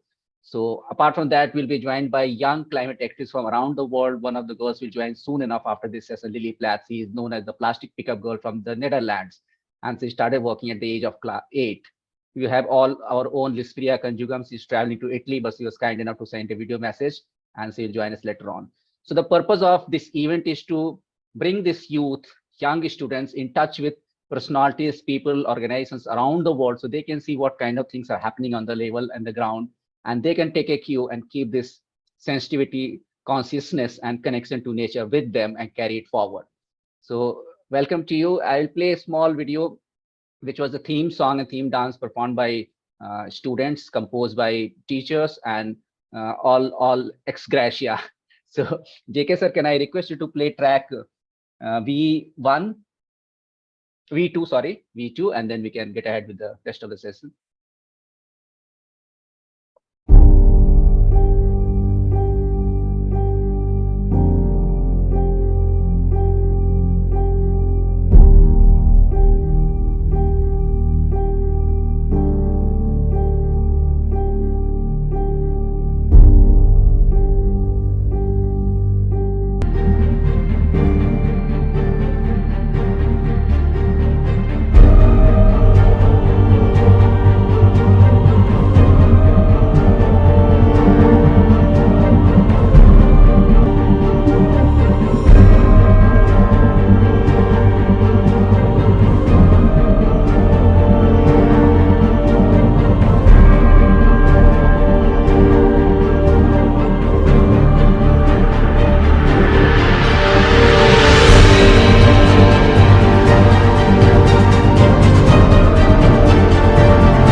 In a world full of waste, we can't stand down.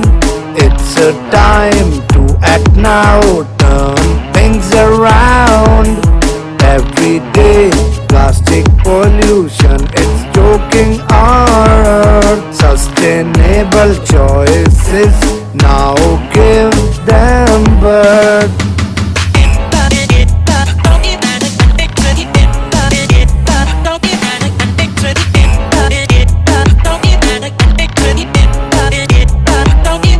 We could change, yes we can. New generation, take a stand. Make a difference every day. Together we'll find better way.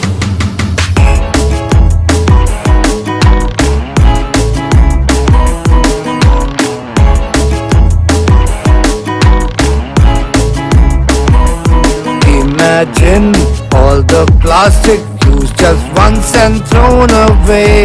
We can reduce, recycle to create a better day. Act now, make a difference, be the change you want to see. Our planet needs our help for a better world to be.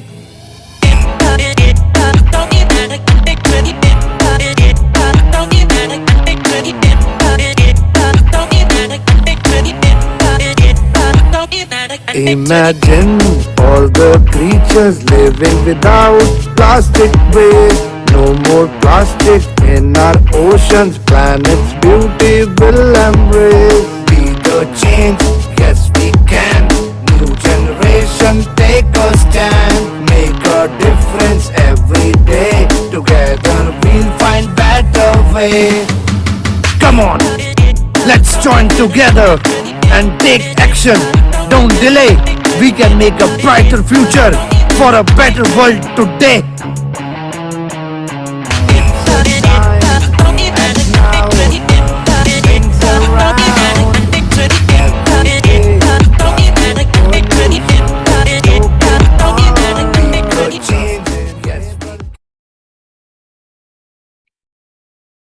So this was a song, lyrics produced by Ronnie Anthony, and music and song everything composed by teachers and the students at their own level. But I think it summarizes the theme that you're working for, and in general what they need to do. So Dr. Levin is still here. We can put one question to Dr. Levin. Anybody wants to ask a question quickly enough? Then we move on to Katja. Oh, so many hands, but I can give only to one. Let me. Yes, Nandika. JK sir, please unmute her. Good afternoon, ma'am. Ma'am, my question to you is that what are some actionable steps that individuals can take today to overcome the tendency to procrastinate and actively contribute to the well-being of nature in the long run?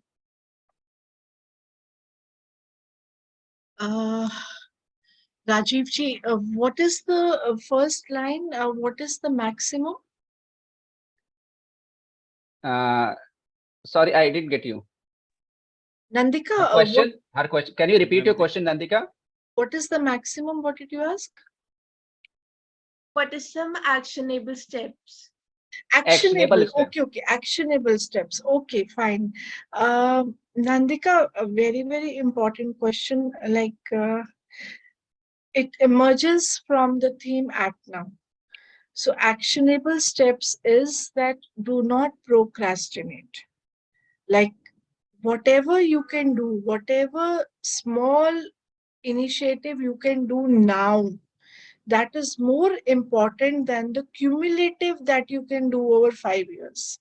Please don't think that after you go to college or you start working, this is what you will do. No. Today, see, if you are using a toothbrush, that toothbrush should not be made out of plastic. If you're going to the market, try not to use carry bags which are plastics. So carry your own jute box. So in your immediate environment, within your immediate means, whatever you can do, that itself is required by the environment. Because, at the end of it, you are in harmony with nature. Nature is your mother. Nature will also want you to live. You have to eat, you have to drink, you have to be happy, you have to go to the mall, you have to see a movie, everything is there. But excess is bad. So the minute you're able to weigh the requirement or the necessity of your activity or your action, that is the step you can take. And those steps need not be something very big, getting translated into volumes of books. These are the thoughts that you create, your ideas, your positive manifestation. Think positive, create something good. That is what you can do. Thank you, Thank you. Livleen. Thank you, Nandika, so much for that interesting question. That summarizes what actually is going on in your mind, and that summarizes what we are trying to tell you in the first place. So thank you so much.